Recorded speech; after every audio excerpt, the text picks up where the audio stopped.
What do you think of that action? Okay, so I'm assuming my wife gets back to town today because the weather's going to be beautiful, and she's been gone for 3 days, and weather sucked all 3 days. Yeah. Is that a plan? Yeah, she's got to bring us the good weather. It was a fun Mother's Day and everything, but it would have been nicer if we could have gone on a bunch of walks and stuff. Oh, I was going to play golf with my friends. I stopped playing golf for 6 years. You have friends? Yeah, I know, it's hard to believe. Well, not really friends, acquaintances, Kendall. Okay, where are you guys going to play at? Golden Valley. Nice. And, of course, I wake up and it's just pouring rain, so that was out. But Yep. I did go and play golf on Friday over at Midland Hills with Tim Ivory. Yep. 5 holes, and then it started pouring.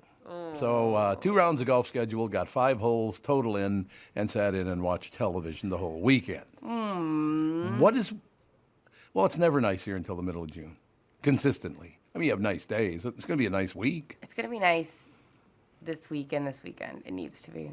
Thursday, I think, is the only day it might rain. I think. Well, here, I'll run down here it is right here. Patchy early fog, otherwise sunny and warmer. There was 0 visibility down over, and I shouldn't say down, but over in Wisconsin on the border. I didn't know that. 0 visibility because of fog. Oh, my God. That's some thick fog right there. That's terrifying to drive in. Indeed. Patchy early fog, otherwise sunny and warmer with a high of 75 today. Tuesday, sunny and warm with a high of 80 tomorrow. Wednesday, mostly sunny with a high of 74. Then Thursday, partial sun with scattered showers. Oh, we're only talking about scattered showers. Well, thunderstorms at night, though. And then that other stuff is too far out. They're saying sunny, sunny, sunny on Friday, Saturday, and Sunday with highs of 64, 71, 77. We'll see if that happens. It is not warm right now. It's sunny and 47. But it didn't feel cold out. Did it feel cold out to you? Not too bad this morning. No, I walked for about 20 minutes this morning, and I was in a pair of shorts and a sweatshirt. Felt fine. You guys both went on walks this morning? Indeed, sister. Get off your ass. Let's go. I was sleeping. Pick up the pace, sister. Honestly, God, no, Rudy, it might be a different generation, all the rest of it. But I'm not kidding you. I can get out of bed, get everything, wash up, get everything taken care of, blah, blah, blah, shave and all that. When I go for a walk, it makes me feel wonderful. Yeah. In my brain, it's just like, oh, God, this feels good. I feel like most of, don't get me wrong, it's great to have a therapist, but I feel like most of this stuff could probably be solved if you just got your ass up off the couch and took a walk and cleared your head every single day. It doesn't have to be for 2 hours, 25 minutes, that's all you need. And I go for a run or a walk every single day, but I'm not doing it in the morning. No. Sugar tit. Anyway. All the way. All the way, sister. No, you got to do it. That's the thing. You got to do what you got to do. You got to do what you got to do. Like I said, I'm doing that MN fat loss thing in a minute here, and I've lost 20 pounds in the first 30 days. Today is my so annoying. What do you mean it's annoying? It's annoying what it's supposed when to men do. lose weight. They're like, okay, so I quit looking at cake for 20 minutes, and I lost 20 pounds. That's exactly what it is. I'll eat all the sugar I want to leave me alone. No, it just worked out really. I still have 30 more to go, though, because I might even lose. I might get down to 215, which I have not been since I was in junior high school. Calm down, sir. Well, you live longer. All right, well, you want me to die, don't you? I knew it. Okay, that's where this is going. She wants me to gain weight and die. You're Mr. Well, this is good, so this will be better. Well, no, don't you think it's smart as you move forward in life to kind of thin down and don't put too much, because I don't drink or smoke, so maybe I don't need to do that. Well, I mean, I like your original goal. I don't think you have to go too hard. 225? Yeah. I do look pretty skinny at 225 because I got a kind of a big rib cage. Yeah. Or a big chest or whatever, cage. You already look like you lost so much weight. It's annoying. Really? Yes. I was looking at that photo that you took with Allie, and I was like, why do they both look tiny, little, skinny people? And then a month ago, hope you were watching on YouTube because I just made big cheeks. Big cheeks. Fat face. No, it's great. It worked out wonderfully. Do you know what movie we watched for? I want to hear because I got trying to find a movie. Well, you've seen this, but it was for our Mother's Day nap. Justin asked me what I wanted to do, and one of the things I like. He's not a good napper, but I like taking a nap as a group. So we put Go-Go down for a nap, and I was like, let's watch a movie. We'll throw on a movie we've seen before, and I ended up staying up and watching the whole thing because it was so good. Juno. Have you seen? Oh, yeah. I saw Juno years ago. It was such a fun Mother's Johnny Day. Depp? No. Who the hell was in that? No. What's his name? It's Elliot Page now. At the time, it was Ellen Page, right? Yeah. Yeah, but I'm Michael thinking Cera. No.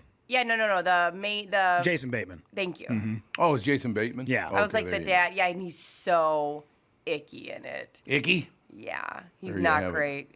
But yeah, it was just like a really good Mother's Day show because she's, pregnant and doesn't necessarily know if she wants to keep the baby. Well, she's actually pretty sure right at the beginning she does not want to keep the baby. And it was just like, I don't know. It was one of those movies that's on Right. HBO right now.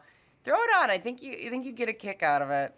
I don't have time to watch movies when the Twins score 16 runs in one game. Jesus, I know. Palomino. Allie and her boyfriend, they went to the Saturday game, and I saw them after. Eh. And he's Light a at Cubs me. fan. Scott's a Cubs Yeah, fan, right. and looked heartbroken. Well, they got beat by 11-3 or 11-1, and they got beat 16-3. So What's yeah, happening? What's going on over there? It's one of those deals where when the whole team wasn't hitting for about 10 days there. Yeah. Nobody was hitting. Now, of course, everybody's hitting. I'm hoping it's a sign that Rocco really is a good manager. That'd be great because if they don't win in the next couple of years, he ain't gonna have a job. Well, they should have held back a little bit and saved those hits for later. Well, I agree. Just beating somebody like 2-1 and then Yes. 4-3, that'd have been good. Remember, like in kids sport, after you have so many runs, Oh, yeah. you have to go, okay. The old 10-run rule, the murder rule. Yeah. murder rule. Yeah. Well, they still do that in softball, don't they? I think. Yeah, the there's 10-run rule. Yeah. It does help when the team you're playing sucks. Yes. That also really helps. I assume so. Yeah, there was a downtime when the Brewers were just awful and they came to Target Field. So we all went. I was wearing my Brewers jersey, super excited. Dave Bush is on the mound. First inning, gives up 9 runs. I was like, all right, never mind. You're just flipping your shirt inside out. I was like, I'll see you guys over at the bar. I'm taking off. He gave up 9 runs in the first inning? First inning. Yeah. That's unbelievable. It was brutal. That means that really sucked. But I watched the Twins over the weekend because it was raining. I was going to be golfing, but I didn't go golfing because I was going to watch the Twins game because it was raining. If your Twins are playing in the rain, you could have stepped it up. Oh, yeah, nothing more fun than playing golf in the rain. It was cold rain, too. I played tennis and it started raining on Saturday, and it was cold rain. That's crazy. It was so bad in town because up north, beautiful. Nothing but sunshine. Yeah, that's what I heard, yeah. It was excellent. A little bit of overcast on Saturday, but I got a decent-sized sunburn on the back of my neck from yesterday sitting in the fishing boat. And then I got, all the way down to Zimmerman on Highway 169. And I'm like, where are these clouds rolling in from? And then it kind of stayed away for a while, but it wasn't as... Because I heard reports all weekend of like, oh, so glad you're up north because it's cats and dogs here in the Twin Cities. You ride a motorcycle, right? I used to. I gave it up. Oh, I was going to say, that must be so hard to try to figure out when you can ride a motorcycle, especially if you want to go up north. Like, that'd be that'd be like a gamble every time. I can't come home because it's raining. Right? Yeah. Yeah, that's true. I've never been a motorcycle guy. I don't trust human beings enough to ride a motorcycle. I just don't. And those guys who weave through the traffic that's a bad idea, Oh, yeah. man. I think so. Every time I have to go to Los Angeles, I sit on the highway and I see those dudes cutting in between cars. I'm like, I don't know how you do it. I don't know how. It's so scary. One of these days, man, you got some crazy sumbitches out there, okay? I know. And one of these days, somebody's going to be a passenger in a car, and you're going to be pulling through, and he's going to open the door, and you're going to hit the damn door. Oh, my God. It's just going to happen because some people are not very bright. No. It'll stop them, yeah. It'll probably also kill them, but other than that, Oh. And, the chances of you being late or needing to be somewhere is... Because I assume you're single if you're making... No, I will tell you flat out, and I'm very serious about this. If I ever show up at 7:30, tough titty. I've decided to start at 7:30. Yeah. Yeah. It's like this. We're not weaving in and out of traffic. No, we're not weaving in and out None of of traffic. us are heart surgeons. No. It's very, very true. So Katherine made a deal with me. I asked her what she wanted for Mother's Day. Okay. And she said, well, I'm leaving town. I said, well, yeah, but what do you want for Mother's Day? And she told me what she wanted, and I agreed to it. So what do you think of this? Let's hear it. She said all she wanted for Mother's Day was for me to stop watching the national news. She said it drives you crazy. It puts you in a bad mood. Stop watching. You can watch the local news, like I watched Chris Egert this morning before I got in the car and came here. But I do agree with her that it's just not worth it for me, certainly, and most people. And I don't care where it comes from. Well, there's a story this morning that apparently these very same people are worried about AI because they think in the next election, literally in the next, 17, 18, 19 months, something like that, they think AI is going to have a huge effect on lying about election results. And they're very worried about that, right? And I said, I see why they're worried, because lying about things is like Fox and CNN's job. And MSNBC and all the rest of them. Yeah, now great robots are taking our jobs again. Exactly. So we have robots doing the news on Fox and CNN. But yeah, they're very concerned that AI is going to lie about, come up. Well, there was another story about something that happened to McDonald's or something. It never happened. It was all made up. This is what I'm going to do. I'm going to get a whiteboard, and we're going to have how many days since last talking about national politics. And it also has to include you saying you're not going to talk about politics. No, it can't do it, because I have made a pact. Yeah, so we're going to see. With my wife. Yeah, we're going to see how long this lasts. I am not, I didn't, she was gone for 4 days. I didn't watch 1 second of national news. I watched the local news, but not national. All right. Because they don't lie on the local news. They just tell you, hey, clouds are coming in. They are. You know what I mean? Clouds are coming in. Well, there was one lie. Chris Egert said he had 2 legs, and I knew that was a damn lie. He is such an attention whore. Fake news. Fake news. Fake news Egert at it again. Yeah, typical. So what do you guys think of that? Do you think, okay, so far I'm about 4 days in. Okay. 361 to go. But to tell you the truth, she was right, because I woke up this morning in a much better mood than I usually do, because I watch a lot. Well, first of all, I always considered it to be my job to watch the national news. And she said, not anymore, because it's not the same as it used to be. And, I don't think, we could take the poll. I don't think anybody listening to our show is like, what's going on in the national news? Tell me now. Oh, yes, there are. There are many people like that. I'm just saying, our listeners listen for a reason. They want to have fun. They want to, be informed on some aspects. You've decided this, have you? I are get you messages an expert? all the time. Why don't you settle down, Marconi? I get love messages picking on you. all the time that are they write, whenever we start talking about politics, they write in quack, quack, quack, quack. I know quack, they. quack. Well, that's one guy, though, I thought. Or is it more guys Oh, it's now? more than, yes. A lot of quack quacks? A lot of quack Anything quacks. good this morning? I haven't looked yet. No, but I tell you, honest to God, I think she's probably right about that. I feel much happy. I'm in a much better mood on a Monday, usually after a weekend of watching that stuff, Friday, Saturday, and Sunday, to try to figure out what's going on in the world. I was in such a horrible mood that by Sunday night, that when I woke up on Monday morning, I'm like, oh, God, do I even want to do this anymore? So I think it's a good thing. Yeah. Because I got to be honest with you, I have gotten to the point, I can't tell the difference who's in which party, because all they do is lie. Yeah. It's all they do is lie about everything. And again, there were 2 stories this morning on The Wire. The Wire, huh? The Wire. Oh, man. I'm going with The Wire, right? But 2 stories on whatever about AI already this morning. They're getting very concerned about AI if it can fool that many people. But you have to remember, a lot of people are not very smart, right? Yeah. You know that to be true. I think that there's fears with every new technology, right? Yeah, that's for sure. Even when the internet was coming up, and there's a lot of things that were founded, and then a lot of things that were like, all right, calm down.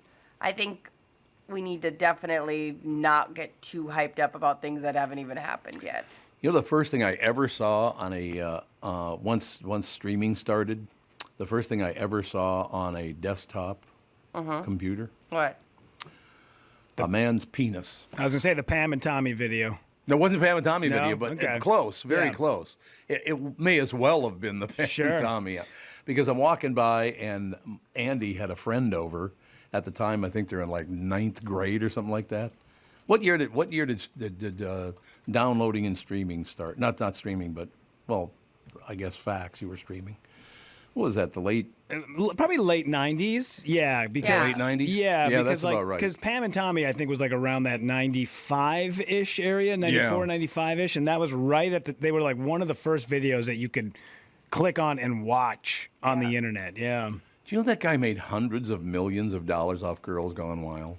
Oh yeah. Hundreds of millions. And then did some time. Oh, did he? Yeah, he did some time for I don't know if it's didn't know fraud or there was a whole thing about it. Oh yeah. Explain it to me. So you got $100 million, but you still have to commit fraud? Why would you even buy? I got $100 million. Goodbye. You'll never see me again. Yeah, there was a movie that came out called Middlemen. It was Luke Wilson, James Caan. It was about the guys who decided they were the first guys to figure out that you could make money by putting pornography on the internet. Right. And they were like the original porn hubs. And I remember guys in high school setting up websites that basically were just like, they were like, I don't know what you want to call it, like an aggregator of pornography. These dudes, and you know, for kids who were in the 10th, 11th grade, these guys were making like $300 a week by people clicking on pornography that they didn't own. I'm like, how are you doing this? You guys are gods amongst men right now. Isn't that amazing? Making money off of somebody else's hard porno work. Yeah. No doubt about it. But yeah, and back then, by the way, so that it would have been probably 98, I would think it was, because Andy was about 12 years old. And his buddy came over, and he wanted to look at some porno. But back then, and I don't know what the rate was, but it took about 5 to 10 minutes for one picture to download. You're just watching it as it just dink, just a little bit more. You're like, listen, guys, we're like 7 minutes away from a nipple. Yeah, just exactly. Let me know when we're there. That's exactly right. It's like, holy God, that's taking forever. But I walked by and went, okay, time to get a little control on this outfit. Sure. So the Girls Gone Wild creator, Joe Francis, was sentenced for assault and false imprisonment of 3 women. So. What? Yeah. Why would you assault women that make you a lot of money? 3 counts of false imprisonment, 1 of dissuading a witness from reporting, and 1 of assault causing great bodily injury. Would you, if I walk over and shut the door, would you accuse me of false imprisonment? No, because you've been trying to get me to leave for trying to get the her whole out of time. Get out. Every time people bring up Girls Gone Wild, I think of that great Dave Attell joke where he goes, I watch Girls Gone Wild in reverse because it looks like the girls have learned their lesson. See, they learned their lesson. We're never doing that They're again. like putting their shirts back on. Magnificent. We have to take a break. Got great stuff coming up. Matter of fact, we got a very busy hour coming. I got Bob Sansevere coming up right after this, and we got Kristyn Burtt right after Bob, and then Scott Rose from Officer Down Podcast. Scott Rose will join us at the top of the hour. Well, about 10 minutes too. We'll be right back right after this, though. I know that. Well, just when you thought it couldn't get any better, Mike Lindell and MyPillow are launching the MyPillow 2.0. When Mike invented MyPillow, it had everything you could ever want in a pillow. Now, nearly 20 years later, he discovered a new technology makes MyPillow even better. The MyPillow 2.0 has the patented adjustable fill of the original MyPillow, and now with a brand new fabric that is made with a temperature-regulating thread, the MyPillow 2.0 is the softest, smoothest, and coolest pillow that you will ever own. Say goodbye to tossing and turning, flipping your pillow over in the middle of the night. And more great news on the MyPillow 2.0. Buy one, get one free offer with promo code TOM. MyPillow 2.0, its temperature-regulating technology is 100% made in the United States, and it comes with a 10-year warranty and, of course, a 60-day money-back guarantee. Just go to MyPillow.com, click on the radio podcast square to receive the MyPillow 2.0. Buy one, get one free offer. Just when you thought MyPillow couldn't get any better, MyPillow 2.0 gives you the best pillow ever. Enter promo code TOM or call 800-516-5146 to get your MyPillow 2.0s now. Hi, I'm Mike Bryant from Bradshaw & Bryant. If you've been hurt in a car collision, it's traumatic enough. You don't need to waste time and energy on the legal stuff. Think of us as a partner who will guide you through the process. First off, you need to recover, but part of that is getting the compensation you deserve. At Bradshaw & Bryant, we'll work hard so you can get the rest you need during the trying months after a personal injury. At Bradshaw & Bryant, we understand how important it is to make our clients comfortable, so we build each client relationship on the pillars of honesty and transparency. Don't miss out on what's rightfully yours. We'll go to bat for you. For your free case consultation, please visit MinnesotaPersonalInjury.com. That's MinnesotaPersonalInjury.com. I'm Mike Bryan, and I hope you're never injured in a collision. But if you are, don't sign anything until you've talked to Bradshaw & Bryant. Find Bradshaw & Bryant, personal injury attorneys at MinnesotaPersonalInjury.com. With Mike Bryant on your side, seeking justice for the injured.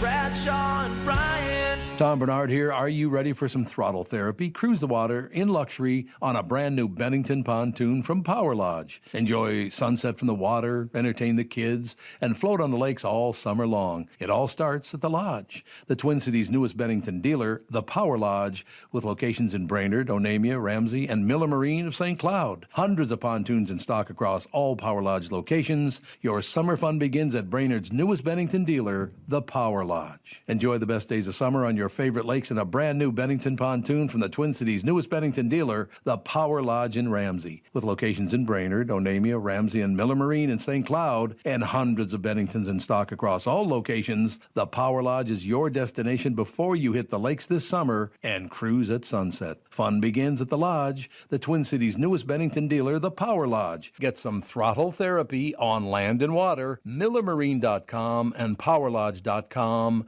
and you can tell them Tommy sent you. 7:22 now, 22 minutes after 7 o'clock. Ladies and gentlemen, Bob Sansevere Sports brought to you by Michael Bryant, Bradshaw and Bryant. Personal injury lawyers seeking justice for the injured. Contact Bradshaw and Bryant at minnesotapersonalinjury.com. That's minnesotapersonalinjury.com. Sandy, what's the latest? Well, Well, your Twins, Tom, it's unbelievable. They had an enormous weekend. They won the series with the Cubs, won the last two, scored 11 runs on Saturday, 16-3 they win yesterday. They just beat them up to a pulp. they did indeed. Now, is Chicago that bad, the Cubs that bad, or the Twins finally figure something out? Because they sucked for about 10 days, and now they've been doing nothing but crushing the ball the last weekend. I think it's a combination. I mean, Probably. They faced Marcus Stroman, who led the league in quality starts, and he just had a bad outing. But they're heating up the way we heard every year. You hear, when the weather gets nicer, the team will heat up. Well, they did this weekend, and we'll see if it can somehow continue. But the weather sucked this weekend. What's that? But the weather sucked this weekend. Well, it should be heating up. I'll put it that way. Now, though, there you go. we'll see what happens because they now go to L.A. They're going to play the Dodgers, who are one of the best teams in baseball, second best record in the in Major League Baseball. Here's something though, if you're a Twins fan that you have to like, they're plus 43 in run differential. Right. That's third best in the American League, fifth best in Major League Baseball. So they're getting a lot of runs, and they're also not allowing a lot of runs to be scored. So that's a real key thing. And they play in the sucky American League Central, right? 3.5 up. So that's a good thing for them too. It is a very, very good thing. Bob, you just reminded me of something, just bringing up the Dodgers. When I was a little boy, the Minnesota Twins played the L.A. Dodgers, and Sandy Koufax kicked our ass. I'll never forget it. I got a feeling Don Drysdale may have done a little bit of that. Well, too. that's a possibility, yes, that he was involved. Now, I was so excited. Matter of fact, they put it on television at school. That's how big a deal that was when I was a little boy.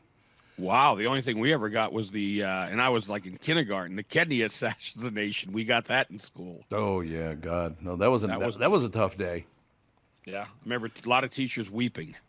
Well, yeah, I mean, going to Catholic school like I was, that was a very, very big deal because he was our very first Catholic president. Is there been another one since, or is he the only Biden. one? Oh, Biden. Well, okay. He goes, well, he is a Catholic, though. If he could remember it. Yeah, you're right. Yeah, me too. If I could only remember that I'm Catholic. I do remember that, though, I guess. You know what's funny about that, Sandy, is I'm not a very religious guy. I mean, I believe there's something much bigger than me, so that I guess if that's God, that's good, right? Yeah. But I don't get all whipped up about this stuff like everybody. You can't do this, you can't do this, and this is okay. It's like, leave me alone, okay? I'm not going to get all religious on you, but the toughest thing when I moved here about the Catholic Church, for people who are not Catholic, there's this Holy Communion thing. Right. But I grew up where you had to go to, you basically had to confess your sins, and they don't do that here. You can just go up and get this communion, and I don't get it. And I had a talk with a priest here who agrees with me, but that's not the way it is. Also, I grew up where you couldn't have meat any Friday. Well, no problem. Lent, you better do it then, maybe. Good Friday's the day you really got to be careful about. Yeah, I suppose that is true. No, you're right, though. So they don't do confession at all anymore? They do, but not everyone goes. Oh, I see. Okay. You don't have to go. It's not a rule anymore. So I suppose. Hey, can I I know you're such a huge social media fan, right? Oh, yeah, I go on it all the time. I can't get off it, no question. I wouldn't go on social media if you gave me the thing. Well, I got to get your impression of this. The other night, Friday night, and this is a sports thing because it involves, a sporting event. My son shoots trap. All three of them do, but my youngest one shoots trap. And besides high school rodeo has trap. Mm-hmm. So my wife, Mary, took a picture of the kids that shot. They all got a group picture. And she posted it and talked about how great it is because it is. I mean, it is a great sport for kids. It is the fastest growing sport in the state of Minnesota. Mm-hmm. Over 12,000 kids in high school shoot trap. So somebody, one of these keyboard warriors, posts on her little post this nice thing about these kids. Those redneck kids should do us all a favor and shoot themselves. Oh my God. And how sick. I mean, what she was, before she could she did erase the thing, but before she could block them or do anything more or respond to them, they blocked her. Good. It is good, but I mean, how sick do you have to be to write and say something like this? It's the safest sport also in high school athletics because there's never been an injury. And the only way to be an injury is if one kid, I mean, no kid's ever shot another kid. Does anybody know what her point was? What was the point? That to have a gun is horrible? Oh, they hate guns. Yeah, they hate guns. I mean, but that also is why, it's a problem because you have so many politicians railing against guns. And yes, it's horrible when there's shootings, but the majority of people are safe gun owners. Well, I would say this, Bob, that if they ever did decide to get rid of guns, as they say, only the bad people will have guns. Yes, and that's true. The biggest problem. It is a huge problem. And I don't know if this is. I know we want to stay away from politics, but the legislature. Oh, Brittany. Quack quack. Well, but is it talking about gun laws? Is that politics? Because now this is the law of the state. These red gun laws are dangerous because if you and I have a disagreement, I could just call the authorities and say, "Tom's got a gun. I'm worried about him." Oh, that's not. And they confiscate your guns. This is going to be a big problem. Yeah, I don't know. It's just, but again, can anybody be responsible on any side of this argument? No, because both sides go so far in the other direction. Well, that's what we do now. I mean, again, and I think that once again has to do with our politicians and the national news, not the local news, but the national. They have poisoned our brains to a spot now. I don't know forever. Do you think we'll ever get around it? I don't think it's going to get better. I don't know what it will take to get better. It's really too bad, but so I'm very grateful to my wife saying, go watch. You want to watch that news, go live somewhere else. So I think that's pretty cool, actually. No, she just cares for my own mental stability, my own emotional stability, because I do get pissed off going, well, that's a flat-out lie, and you know it. And then I get all angry. Yeah. I don't watch much news. I used to watch, I'd watch CNN some, and I watch Fox, but not anymore. And it has nothing to do with this Tucker Carlson thing. I just got tired of it. Me too. And the local news, because I watch my stories, most of my stories are on the number 4. So I catch some of, Frank and Amelia, their stuff, their news, because I watch a little bit of it. Mm-hmm. And but usually I just snap away from it because I could find the news if I want to find it's easy to find what's going on and what's big stories. Well, you watch Chris Egert in the morning, don't you? Well, who doesn't? That's what I'm saying, Yeah. It's just a given. So, yeah, I like matter of fact, watching the local news I like because they were talking about, like, the fishing opener and they were talking about the Twins and they're talking about all the things I want to hear about. Not one person lied to me the whole time I was watching the news this morning, which I thought was good. Well, the local news, especially the morning news, they're usually straight shooters. Yes. They're not putting in their own opinions. There's no doubt about that, which I really like. So look at how much better. Listen, look at that mood I'm in, Brittany. I'm shocked. I'm shooketh. I'm shooketh? You are taking care of yourself and... Well, my wife is kind of instructing me on how to do that. Let's be honest. All good things derive from Katherine. Well, that's just a fact. That's very true. I'm not even going to argue that point. Thank you. Oh, but you know what? Now the next thing is Brittany's going to set that up to say this is the best thing that ever happened to her husband is meeting her. Oh, that's true. He would... I might be the top 5. I was going to say, he would agree. And then I was like, yeah, there's some good stuff that's happened to Justin. I think now we're in that, like, really corny mode of being like, Go-Go's the best thing we ever did. Of course. You should feel that way. Wait a minute. What else would there be besides that? Exactly. He's done some good things, right? I don't know. Well, we bought that crock pot. That thing was kind of swell. Oh, the air fryer was a great investment. Oh, much better than Go-Go. Oh, well, a close second. They're neck and neck. It That's depends real on the nice. day. Tom, I did. Now I don't want to go off on a tangent here, but I did see some recent photos of you. You have become quite fetching. Yeah, You've I've lost. I mean, you're down. All right, 20 keep your pounds. hands off Tom, okay? Oh, that's kind of his vocal hands. Yeah, he's coming Yes. for you. Matter of fact, today is 1 month exactly, and I've lost 20 pounds. I want to get down about 30 more. I want to get down about 225, which is pretty. 220, 225 is pretty low for me. It's a good fighting weight. Yeah, it is. Absolutely. It'd be good. You know, I don't think we've talked about this, but I have no problem mentioning it because the reason I would mention it is for people to. I told you about, or maybe I did tell you. I went to the doctor because I had a foot injury, and I found out I had diabetes.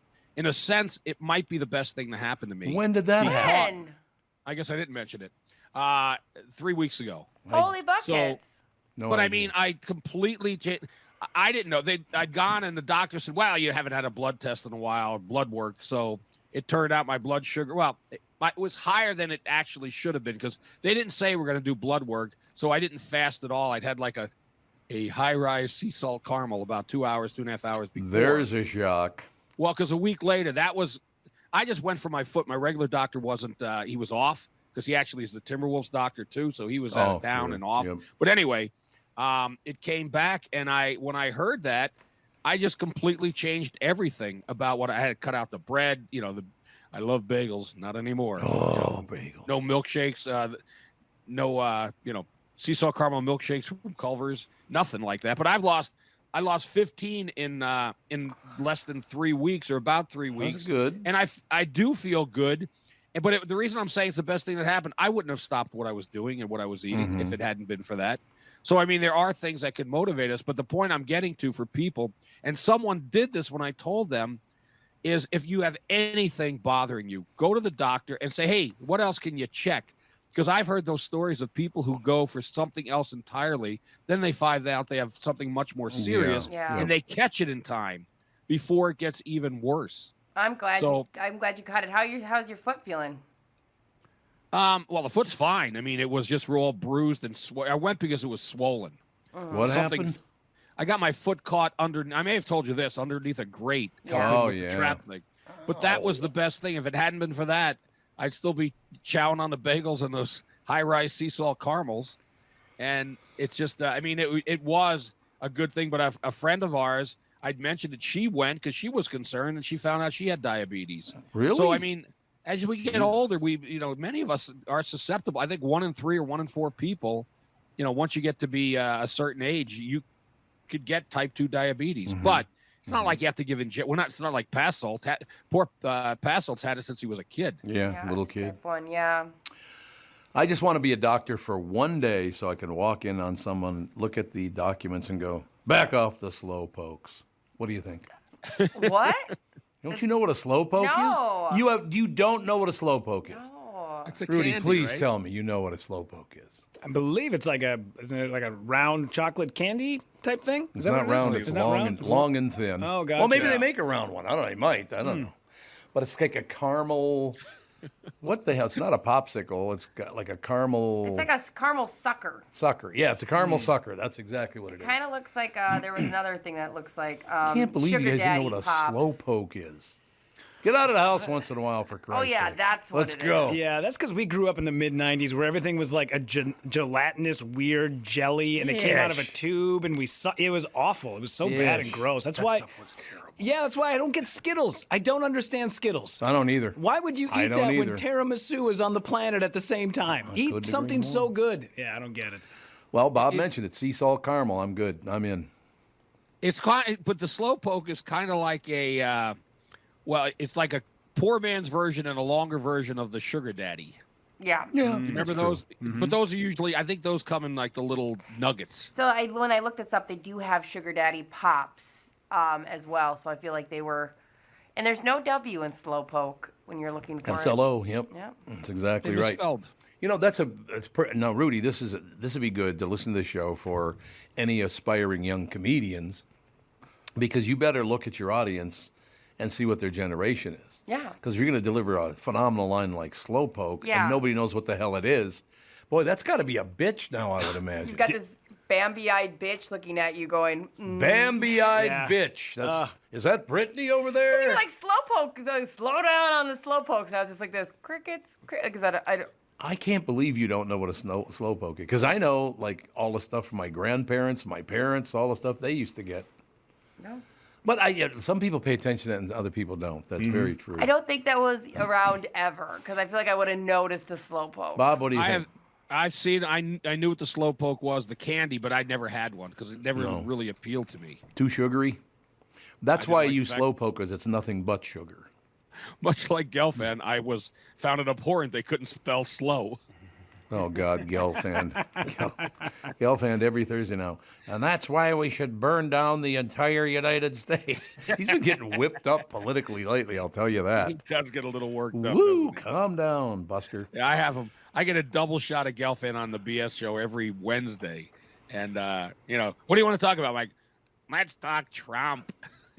Oh, God, that's all he ever wants to do. It's like, yeah, because they're all so much better than one another. They're the same exact people. You know what? Tommy puts the funny spin on it, though, so it's He does. okay. No, he's a very funny guy. No question. All right, Sandy, I know you got a big day ahead of you. When are you going to come into studio, you stiff? Well, no, I said let's look at this Friday. Well, let me think. My daughter, she's got a splint on her finger. Fortunately, it was not, they x-rayed it. It was not a broken finger, so that's good news. So I'm going to throw one. I'm going to throw one at Sandy because Sandy knew what slowpoke was. So I'm going to go back another generation. Okay. So Bob, over the weekend, Katherine and I went down to the State Theater and saw Park Your Carcass. Park Your Carcass, whose father, or he is the father of? You said, do they know? Do you guys know who Park Your Carcass is the father of? You guys aren't even speaking English at Park this Your point. Carcass. Park Your Carcass. Tell him, Bob. Well, one of them was most recently, and sadly he passed away. He was an Einstein. Mm-hmm. Right? Mm-hmm. And the other one, do you know who I'm talking? Bob Einstein, and you know who he was, Brittany? Super Dave, Brittany. No. He was Super Dave. Super Dave Osborne? Yeah. Oh. Bob Einstein. The Einstein family. Isn't that Albert? That's Albert Brooks' brother, right? Exactly yeah, right. Okay. All right. That's exactly And right. Park Your Carcass was his pappy. And I know that because I was a big fan of, I think he was on the Eddie Cantor show. That's how I, realized who he was. Oh, man, Super Dave. Loved him. So amazing. And Albert Brooks. Yeah, at his funeral when he died, Albert Brooks. Did they have another brother who's like a car salesman? He's not really not really in show business. And at Super Dave's funeral, his brother Albert Brooks gets up to the podium. He's about to say something, and he leans over to the microphone, and he leans back, and he looks over at the priest and goes, and I think his brother's name is like Randy or something, and he goes, I got to be honest, I thought we were here for Randy's funeral. Huge laugh. Everybody cracked up laughing. It was like it just broke the tension in the room. Isn't that great? Isn't that great to do? Bob, get the hell off the air. Well, let me just say who your guest is right here. Oh, that's right. You got to do the crossover. Yeah, and I'm sure that Kristyn was shaking her head. Of course, everyone knows who Park Your Carcass is because she is the maven of Hollywood, beginning in 1908, I believe, when some of the first talkies came out, or non-talkies came out. But then from 1927 on, the jazz singer, she could tell you every movie that has come out in order. Is that true? That's not true. Just go with it. He's never going to ask you to start listing He them off. will ask me. He's going to ask me in a won't. moment. Just if you're a guy and you hear Tom went to medical school, do not let him do the prostate exam because he, like my doctor, has those big kielbasi fingers, and you don't want him poking around. Oh, my God. Look I'm at going to the have size of nightmares. those bad boys. I do have some mitts on me. There's no question. I think I was a platypus when I was a kid. We will chat on Friday, and I will make plans to come into your studio on Friday. Thank you, sir. Looking forward to it. All right, we'll see you guys. Bob Sansevere Sports, sponsored by Bradshaw and Bryant, personal injury lawyers, seeking justice for the injured. Sing along, sister. Bradshaw and Bryant. Honest to God, Rudy, there's got to be a book out there about that family, the Einstein family. You got to read it. You would love to read it because where that humor came from down through the generations, and it's all about what comedy really is. It's Defending amazing. Your Life might be the funniest movie ever made.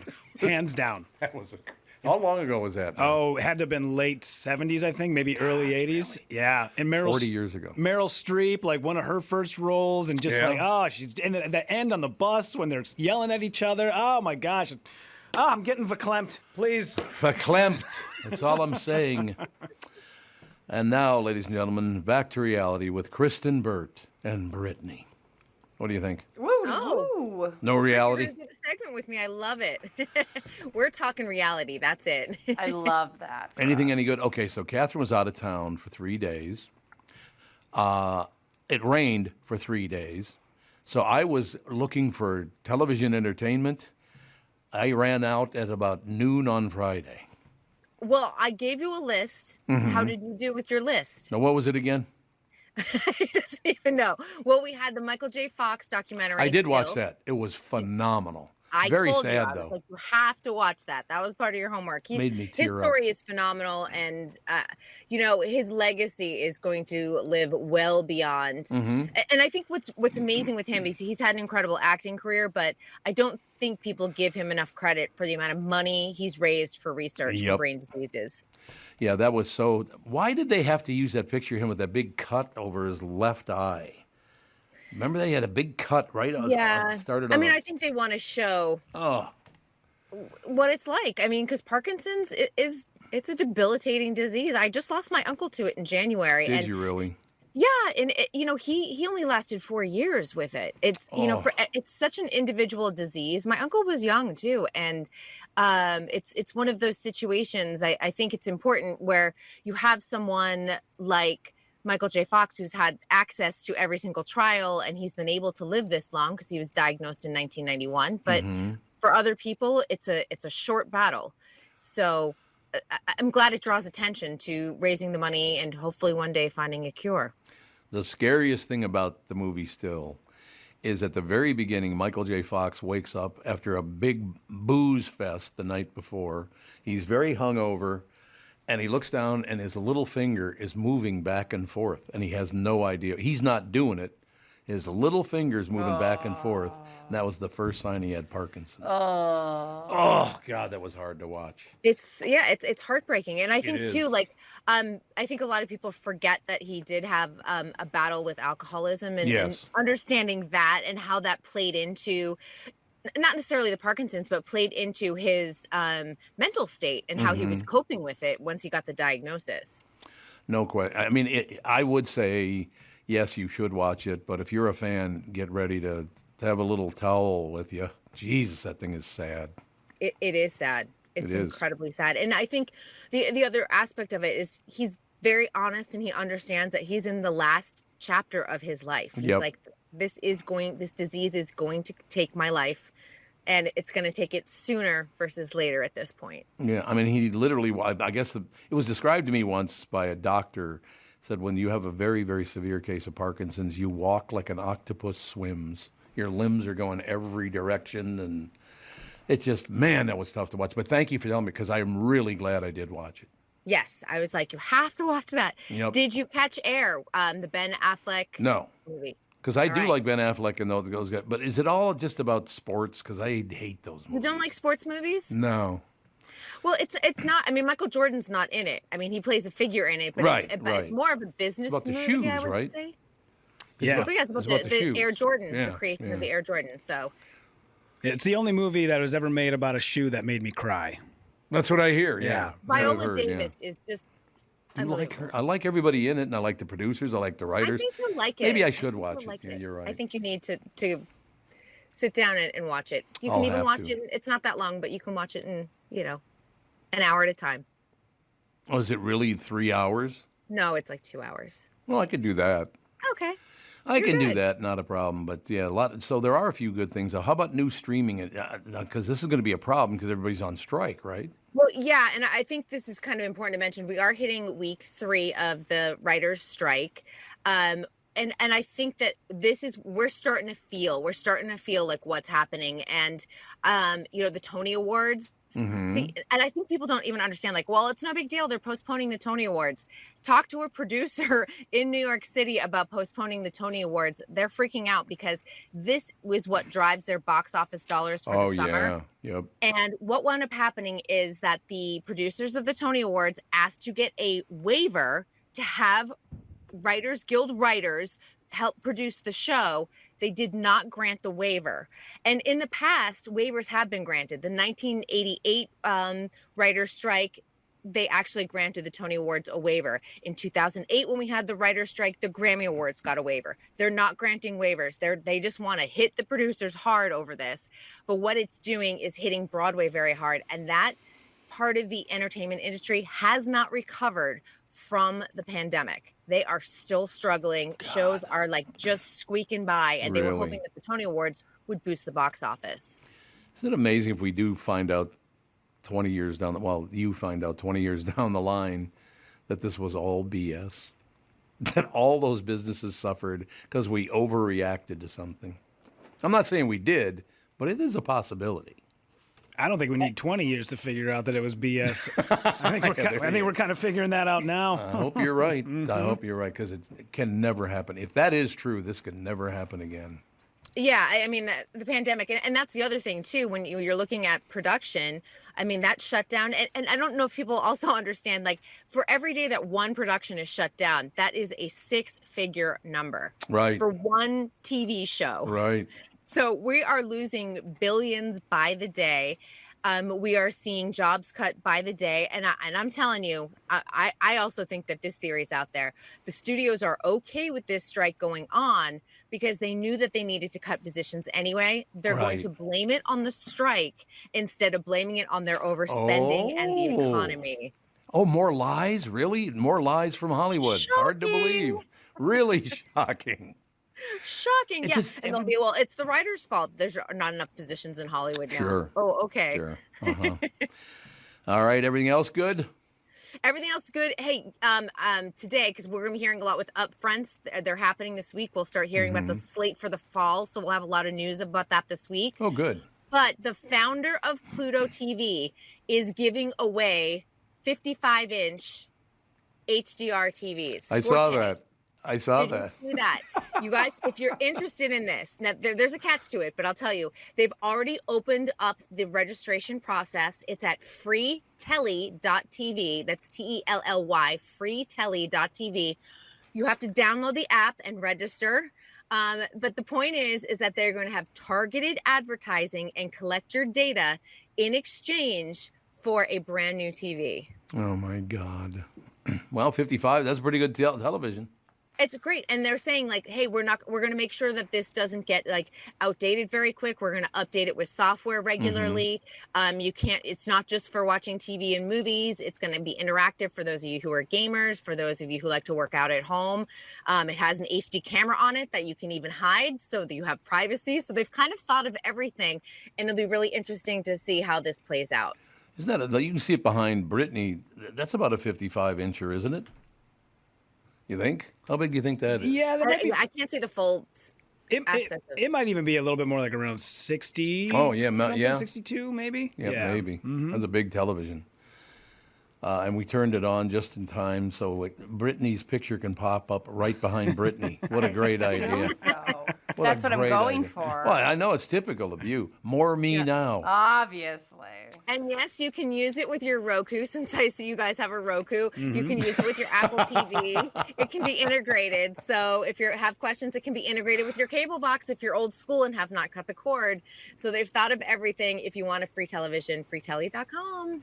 We will talk to you tomorrow, sister. I'll see you tomorrow. Thank Bye, you, everyone. Kristyn Burtt, ladies and gentlemen. Right back. Scott Rose, Officer Down podcast. Sheriff Rose, a 20-plus year law enforcement veteran from Minnesota who's worked in patrol, warrants, investigations, administration. Scott Rose, our very special guest, right after this. This is the Tom Barnard Morning Show. Listen live at tombarnardshow.com or on the Tom Barnard Show app. Hey folks, Judd Zolgad here, and you know, the unofficial start of summer is just 2 weeks away. You could lose up to 10 pounds by Memorial Day with Livia's doctor-recommended program. Look and feel your best with the weight loss program voted #1 in Minnesota. Receive personalized and guided support from Livia's team of experts. Join today and receive 3 months free. What are you waiting for? Get summer ready with Livia. Call today, 855-GO-LIVIA, or visit livia.com. You know, I lost 40 pounds more than a year ago now with the help of my friends from Livia, and here's the most important thing. Their nutritionists and dietitians also help you keep the weight off. We've all lost weight before. The question is, can you keep the weight off? And with Livia, their program, the answer is most definitely. Start your success today and get summer ready. Call 855-GO-LIVIA or visit livia.com. That's LIVEA.com. Join now and receive 3 months free. That's right. Call now, 855-GO-LIVIA, or visit livia.com and receive 3 months free. Come to Livia to experience life-changing weight loss. Hello, I'm Brad Huckle, President at North American Banking Company. And I'm Mike Bilski, CEO at North American Banking Company. As a community bank based right here in the Twin Cities, we believe in taking the time to get to know our customers and their businesses. And part of that is hiring and cultivating a team of experienced lenders. When your business banks with us, you're not training in a new, inexperienced banker. In fact, our bankers have worked with many of the same customers for years, earning their trust. We get to know you and your business, and you get to know and rely upon us. When your business is looking to capitalize on an opportunity or solve a problem, we'll be here to help you. Tom here. I know Brad and Mike, and I trust that with my banking, they've personally delivered on everything they've just said. So why not bank with my banker, North American Banking Company, a better banking experience, member FDIC, and equal housing lender. The new Tom Barnard Morning Show is proud to have partners like North American Banking Company, Bradshaw and Bryant, MyPillow, and attorney and advertiser Dave Bialke. I've been advertising on Tom Barnard shows for years. I like Tom, not just because he's a good guy, but because the ads I run on his show bring me new clients that are hurt at work and need legal help. Tommy B works for me. Grow results for your business by partnering with the Tom Barnard Morning Show. Visit TomBarnardShow.com, keyword partner. God, I was going to use a line and I didn't do it. I should have done it. But we had to be on the air, so that's why I didn't do it. Because you had a slow poke in your mouth? She didn't know what a slow poke was. What? I didn't. She had no idea what a slow poke was. Oh, man. You don't know what you're missing. Do they still make them? I can Wait find a minute. We're talking about the candy, right? Yes, we are. Okay, just it's clarifying. not some or gentleman my baseball. in a room exactly. named Yeah, Slowpoke that... Tom going from first to second. I better clarify that. Indeed, but the greatest part of it is that we're just sitting here talking, and Brittany's kind of being a wise ass. She looks all of a sudden. There's a cop standing right in front of her. You thought you were going to prison, didn't you? Yeah, that was done. I knew it. I was like, my record, it's not great. Please don't look it up. You have a wonderful record, you liar. Your record's magnificent. And who'd you bring with you? My wife, my lovely wife, Rosie Rose. Rosie Rose. I like it. Nothing wrong with that.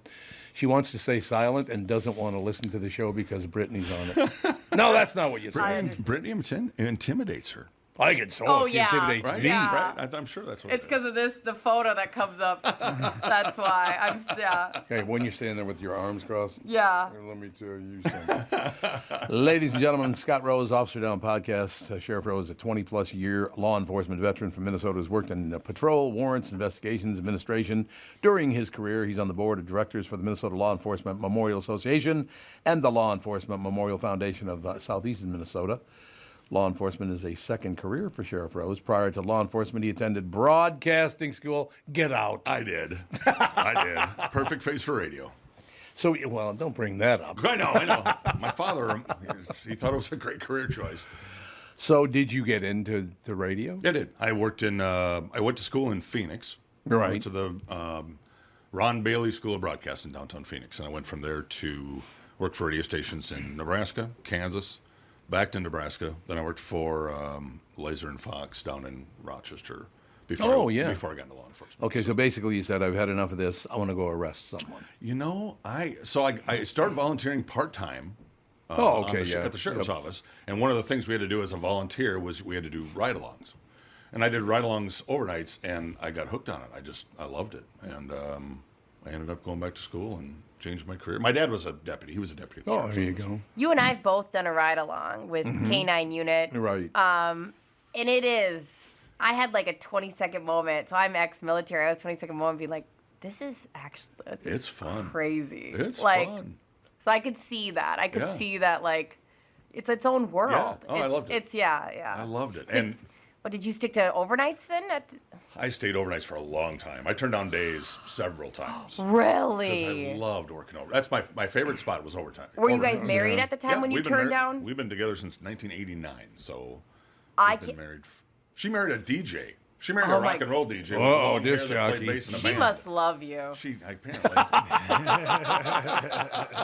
She must really She love liked the you. ride along. She used to ride along. Rosie rode along with me every other weekend forever. See, I get that. Yeah, it's I just get fun. that. Yeah. This is so much fun. God, we had a great time. I love law enforcement. It's just a great career. And what city were you doing the overnight ride along? So we were in Dodge County. So we're Okay. just west of Rochester. Okay, cool. So Casson, Manorville, Dodge Center, just a bunch of little towns, little bedroom communities of Rochester.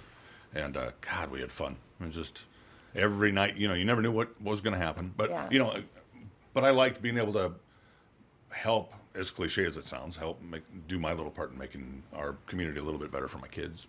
And know who my kids should hang out with and who shouldn't. There's nothing wrong with that. There's nothing wrong with that. I loved it. I got to tell you one thing. Yeah. My ride-alongs, and I don't know if this was at the time, it was legal, but I don't know if it was the right thing to do. Every ride I've ever been on, I rode in the front seat because I will not get in the back seat of a police car. Yeah. I was in the front too. Gonna happen. Yeah, don't the ride along? Yeah. Never been in the back seat of a cop car, and I ain't I ever going to be in the back seat of a cop. I was my dad who was a deputy. He's like, you're the Rose kid. You're the one Rose kid who always came home in the back seat, and now you're going to be a cop. I love that. Yeah, he's like, that doesn't make sense to me. I was like, Dad, there's more leg room in the front. I got my one bullet in my pocket. You might not remember that reference, maybe. One bullet in the pocket. Yep. Andy Griffith Show. You don't remember that Alanis Morissette song? I got I got one one bullet in my pocket, and the other one is handing out a ticket. Remember that song? No? Right. Is that how it goes? It was about Don Knotts. Was it about Don Knotts? It's about Don Knotts, yes. I got one bullet in my pocket. Absolutely. You got one bullet, Andy. Andy. Yeah, God, my I love dad that was show. just as surprised as anybody at me turning into a cop. So Are we ever going to get to a position again where the national news will stop satanizing police? Victimizing police? Well, they're victimizing, but you're Satan according to them. I know. Man. I know. When is that going to stop? We've 99.9% of cops have spent their entire career building relationships in their communities, building trust in their communities. It takes years to do that. It only takes a few incidents that get completely blown out of proportion on national news to screw up that work that we've done for years. Because I got to be honest with you, if they ever did that about disc jockeys, about 98% of them would have to get fired because they are really bad people. I remember that. You remember? He does remember. See? I was there. Yep, he was there. That's true. The arrogance. 146. Last I checked, 146 agencies in Minnesota with openings. Hundreds and hundreds of openings in the state with nobody applying. Oh, God. Well, because everybody thinks it's a horrible job. Nobody wants to be the next guy on CNN News or Fox News. Yeah. Or, they just don't want to be there. So how are we supposed to stay safe without a police force? Exactly. I mean, how's defunding police working for you in Minneapolis? It's just ridiculous. God, I don't understand it. It's going to take us a long time to get over this. Yeah, it is. I think the best thing we can do is this week's National Police Week. And one of the best things we can do to honor the men and women who are currently serving is to remember those who have fallen doing this job. Yeah. And we've got our Minnesota Law Enforcement Memorial tonight at 7 o'clock at the Law Enforcement Memorial, just down from the Capitol on the Capitol grounds. And such a great program. Josh Owen from Pope County was number 300. So he's our 300th fallen. Unbelievable. Yeah. So it's, for us, honoring our fallen helps us honor and remind people that how important this job is and how important this career is for the people who are serving now and the sacrifices that their families make. Because Rosie can attest to that, the holidays and the birthdays and the anniversaries. Oh, I and, suppose, everything that you miss. And you're not around. Especially working nights, you're not around. And, yeah. Yeah, so it's great. Let me ask you a question, because I've talked about this before. I grew up in North Minneapolis, loved growing up there. Did a little crime once in a while going on there, over the years, all the rest of it. We had no problem with the police back then. Right. I mean, I learned very, very young that if you weren't a jackass, the cops would just be fine. Right. That's all you, just don't be a jackass and you'll be okay. Yep. So why do they go out of the way? Is it, I'm mad at Dad, so I'm going to not be nice to the police? I think half of it is Dad's not around. That's exactly what I'm saying. Frankly. Yep, that makes sense. Most of the, if you look at the people that we deal with, the majority of them are from split homes. They're single parent family, and they just don't have that role model. They just don't have, somebody to show them the way, to show them how to be a man. And they learn it from social media. They learn it from video games, and they learn it from CNN and every other toxic national news station. All of them. Like I said, I don't even watch them anymore. I don't either. Can't do it. I don't It either. just I used pisses to. me off I used too to watch it all the time. I used to love following politics, and now I hate it because you can't have a conversation with anybody. No, you can't. Oh, wait a minute.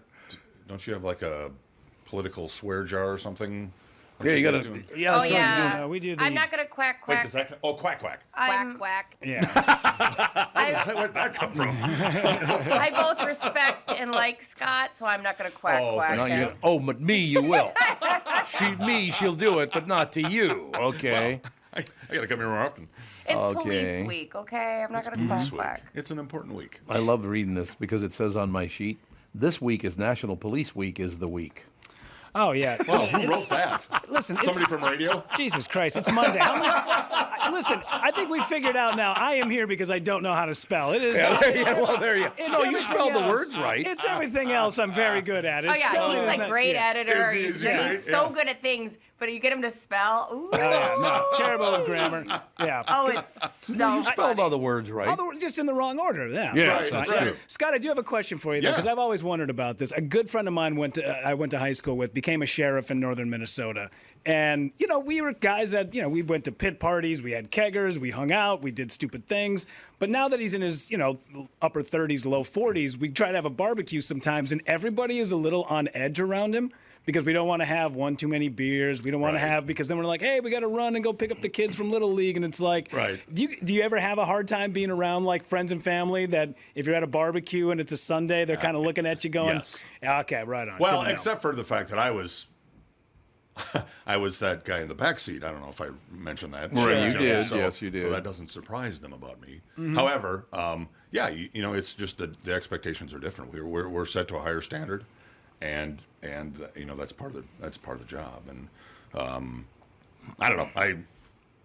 I love it. I love the job. I love working where I grew up because I think I can really make a difference. One thing I learned from my dad. Dad was a cop there 30-some years, and he could just walk in, and it didn't matter how bad the situation was because he knew everybody. Yeah. And he'd been there forever. Yeah. Just him walking in the door would calm things down. Yeah, I could see that. Sure. Because he was just that kind of person, and so I tried to do that and learn from the way he did it, and it's been a great career. I love it. Rosie, I have to ask you a question. I'm looking at the screen right now because he's on YouTube, right? He's pretty scary looking on YouTube. Scott, your head looks bigger than mine, and I got a big head. I'll tell you. It's a Rose thing. We all have big heads. She's laughing. Our kids all have big heads. But I'm looking over at your picture right. Look at his picture right now, Brittany. Yeah. Would you want to piss him off? No. No. You look like Santa from Silent Night, Deadly Night. There you go. Touchdown. That's it. Exactly right. Bad Santa. Yeah. Bad Santa. That's all there is to it. So what's going on for National Peace Officers Memorial Day week, the whole shooting match? The big thing is our memorial tonight. Yeah. For the state. We're going to honor the 300 fallen. We've got that started actually last night at 6:00 last night. Oh. Honor guards started walking the line, and they walk the line and protect the memorial and honor our fallen. They do it every 50 minutes. They'll change, and for 24 hours they'll continue to walk that blue line at the memorial. It's super impressive, and so it doesn't matter what the weather's like all day, all night long. Every 15 minutes, a different honor guard comes in, and then during the day, there's an honor guard team that surrounds the memorial and guards the memorial every 20 minutes. And then during the day, we also have wreaths that we dedicate to fallen officers. The fallen officers announced. Their family presents the wreath, and we honor them. And then tonight at about 6:50, 6:55, the parade of honor guard or the parade of honor guards will parade in from the Capitol to the memorial site, and then the program will start at 6 o'clock, and it's 7 o'clock, and it's an emotional memorial. It's a touching memorial. It just really shows the power and the importance of the calling that we've taken on, and the sacrifice, and the sacrifices that these families, you've got the fallen officer, but the survivor families, their sacrifice is forever, every day. So every time they hear something on the media negative about law enforcement, the anti-law enforcement rhetoric and the systemic allegations, everything's triggering for them. Yeah. So with the podcast, one of the things with the podcast is working with these all these survivor families, all they want is people to remember their story. Right. To remember their fallen officer. And the podcast allows me to work with the families of the fallen officer and the agencies and the officers who worked with him or her to share that officer's story, to let people understand and introduce them to the officer, to the agency, to the community that they worked in, and then walk them through step by step what happened when we lost the officer. Because it gives the non-law enforcement person listening a way to feel that loss, a way to feel that, hey, this is really heavy, and it's really important that we remember these survivor families, and it's cool. Well, I'll tell you one thing. I've been to one funeral for a police officer. I couldn't do another one. I don't know how you guys do it, man. Everyone. It's incredibly sad. So the Law Enforcement Memorial Association, the state association, is comprised of there are sheriffs, there's some chiefs, some survivor families, and other volunteers on this volunteer board, and we organize and run all the law enforcement funerals statewide. Oh yeah. So like the Owen funeral in Pope County, there were in that procession there were 700 and somewhere around 720 squad cars in that procession. We had about 4,500 people there, and so emotional. It is, and really emotional. But it's heartbreaking, and yet it's inspiring from the standpoint of just of the impression that fallen officer and that agency has made in that community, and to see the communities come together and really support these guys and these families and these agencies who've lost their officer, it's pretty amazing. So, don't you think that Brittany should have been a cop? You'd make a great cop. No, you would. Because I was a medic in the military because I wasn't good at, I liked getting away and doing, the side job. Okay. And, chilling out. I was not a good... I hate medicals. I know. That's the one thing I hate on my job. People, medics in general, we find a spot to lay down and read. We are... Oh, that's nice. It is. Yes, nice. we relax until you need us. Right. We're always in chill mode. I had when we would go to Camp Ripley, I had an ambulance that I, rigged up a little bed in because, until you need us, we chill, we read. Right. I am like a cat around the military. And they used to call me Gypsy because I'd be hidden in some place and I'd come out with some sort of little tinker. I was not, and I was attached. You'd be a great cop, I'm telling you. I was attached. Because you care. Well, but I was attached to an infantry unit and they had a different mindset than I did, and I was like, so I love cops and I think there's something beautiful about you coming and talking about it, and a big problem we had in the military, and this is just me speaking on, we talk about some of the systemic issues, is that people would cover for each other. Right. And, we had a couple emails, people texting or messaging in about what's going on. There's so many good cops. I know there's so many good cops. I interact with them all the time. So, what happens in a station when you know there's a bad cop? So I think one of the challenges you see in a lot of the bigger agencies in Minneapolis, whether it's Minneapolis or Detroit or Chicago, these agencies are so big Yeah. You know, you have several hundred officers who don't know each other. Oh, okay. So they develop cultures within that agency. I see. And one of the challenges, if you look at Minneapolis ShotSpotter, for example. I don't know if you've ever gone online to look at that. This year, if you look at shots to year to date, it's every corner of every block. It is. There's been shots reported. It's crazy. Yeah, it's nuts. So those guys who work up there, I have friends that work up there, and all they do is go from shooting to shooting to shooting. That's all they do. They don't do traffic. They're not allowed to do traffic stops in some areas. Really? All you could do is go call to call to call. God. And when you are in that environment for so many years without being taken out of that environment, you get to the point where you're always on guard. Yeah. You're always watching your back. You're always, because you're always dealing with people, or not always, but more often than not, you're dealing with people who don't want you there.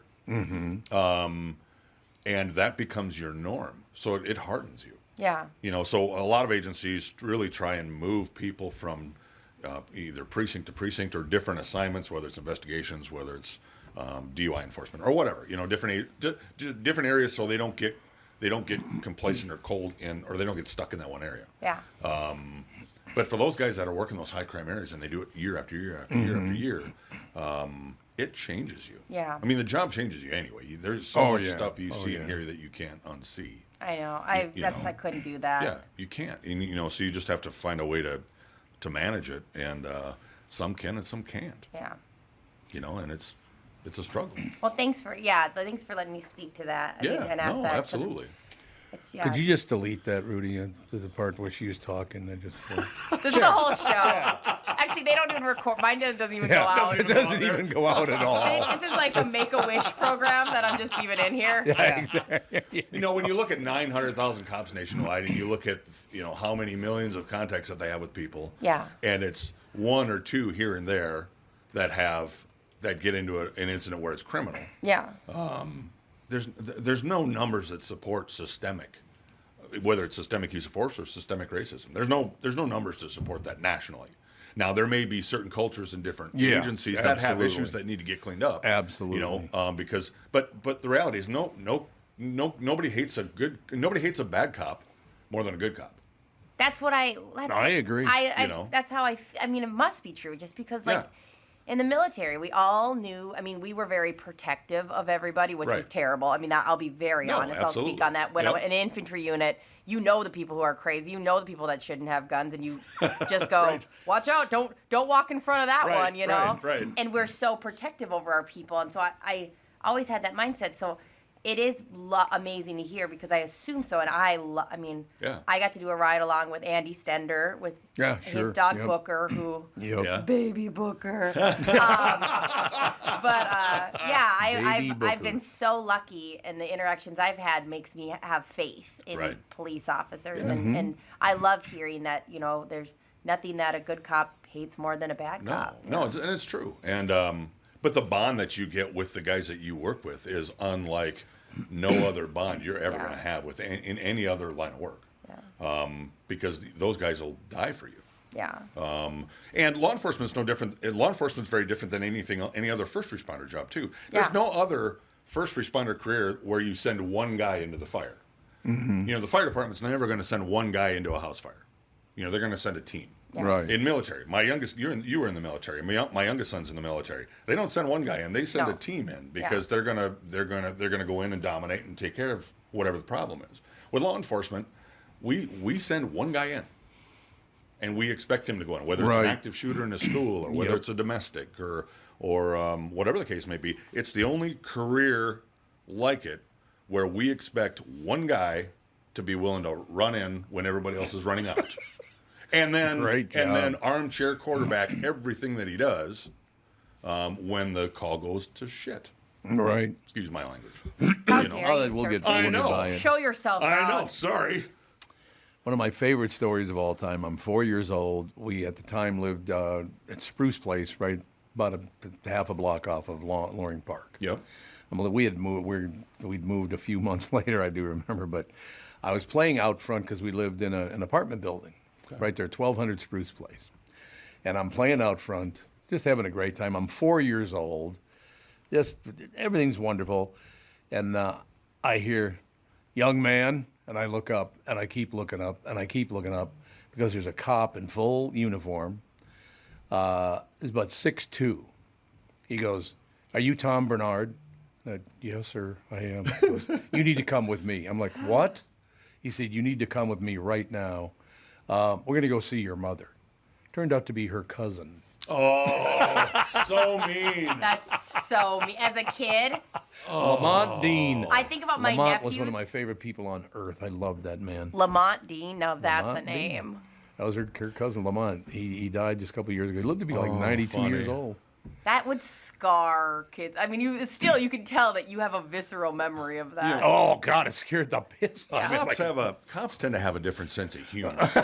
They kind of do. We had one proposal of an officer who proposed to another officer who was a cop, and I was in investigations at the time, and he brought up, this was TJ, and he brought up this idea where I want you to bring my wife in and give her the impression that you found illegal porn on my computer. Oh my God! And then, really? And then you run her through the ringer, and then I'll propose to her. I'm like, I'm in. I'm in. So I interviewed her and gave her the impression that there was child porn on the computer. Stop! And TJ's on the back side of the two-way mirror, or one-way mirror. Yeah. Because this was an older, we didn't have video back then, and he's watching, and I've got her crying. And I know both of them. I'm one of the investigators there. And I said, okay, I'm going to let you take a break. I'm going to walk out and I'll come back in. So I walk out and TJ's outside. And I'm like, TJ. He's like, no, this is great, dude. Keep going. Like, really? Yep, keep going. All right. So I go back in. I make up another line of crap. And I'm just telling her, how much trouble he's going to be in, how much trouble she could be in because the computer was in her house. So there's a possession issue. And then the third time I went out, TJ's like, no, keep going. I'm like, no, dude, I got to quit. I got to stop. And he came in with me, and she just her jaw just dropped. He came in with me, and he got down on one knee, and then she slugged him. Oh, my God. And then he proposed. She said yes, thank God. But I was going to say, there's an option in there. Her father, at the wedding, was very cold to me. He didn't seem to have a very good sense of humor about my joke. It wasn't even mine. It was TJ's. And he took it way further than I was going to. But she took it hook, line, and sinker and was very emotional. And also, there's some things that you can't, like, there's an impression that gets put on your head when you find something like that out. Oh, yeah. Where you have to remind yourself, it's like when you wake up from a bad dream and your husband cheated on you in the dream and you're pissed at them. Right. Like, that is still now impressioned in her. She checked his Google history for months. Oh, for sure. Just to make sure that he's not on Pornhub or something. Oh, my God. We have to take a quick break here. Be right back. Channel 5 Eyewitness News. Chris Egert will join us right after this. Tom Barnard here. Are you ready for some throttle therapy? Cruise the water in luxury on a brand new Bennington pontoon from the Power Lodge. Enjoy sunset from the water. That is beautiful. No question. Entertain the kids, float on the lakes all summer long. It all starts at the Lodge, the Twin Cities' newest Bennington dealer, the Power Lodge, with locations in Brainerd, Onamia, Ramsey, and Miller Marine of St. Cloud. Hundreds of pontoons in stock across all Power Lodge locations. Your summer fun begins at the Power Lodge. You've heard it. Brittany is trying to get me to commit to buying a new pontoon for her family to hang around, and the easiest way to have a bunch of friends come out of the woodwork is to own a pickup truck or a pontoon. We know that. I had instant friends when I owned a pontoon. Enjoy the best days of summer with new friends on your favorite lakes in a brand new Bennington pontoon from the Power Lodge. Miller Marine is St. Cloud's largest Bennington dealer in the entire world. You know that. Yep. Mo definitely. That is a fact, as a matter of fact. And my friends at the Power Lodge brought Miller into the family. Throttle therapy on land and water. Go to powerlodge.com and millermarine.com. And please tell them that Tommy sent you. Do you ever Google yourself? Are you happy with what you find? Or is it cringy? Are you a business owner or on your company's marketing team? How do you feel when you Google your own place? What do you see? A non-updated social media page you don't even remember making? Ads for your competitors? Hubbard Interactive can help. They're a Google Premier partner, so they can use search engine optimization to get your click results higher. They've got a photo and video department to make your business look sharp, plus social media, influencer marketing, podcasting, and more. All the things that will make you a lot happier next time you Google yourself. Here's a Google search that you'll find rewarding. Hubbard Interactive. You can see all the marketing tools they've used on hundreds of successful businesses, including an extensive gallery of the great work they could help your venture with. HubbardInteractive.com. Building campaigns that connect. As you know, my friend Mike Lindell has a passion to help everyone get the best sleep of your life. He didn't stop by simply creating the best pillow. Mike created the Giza Dream bed sheets. They look and feel great, which means an even better night's sleep for me, which is crucial for my busy schedule. Mike found the world's best cotton. It's called Giza. It's ultra soft and breathable, but extremely durable. Mike's Giza sheets come with a 60-day money-back guarantee and a 10-year warranty. Giza Dream Sheets come in a variety of sizes and colors. Mike's latest incredible deal is the sale of the year. For a limited time, you'll receive 50% off the Giza Dream Sheets. You'll receive a set for as low as $29.98. Go to MyPillow.com, click on the radio podcast square, and use promo code TOM. There you'll find not only this amazing offer, but also deep discounts on all MyPillow products, including the MyPillow 2.0 mattress topper, MyPillow towel sheets, and so much more. Call 800-516-5146. Use promo code TOM. Or go to MyPillow.com. Make sure you use the promo code TOM.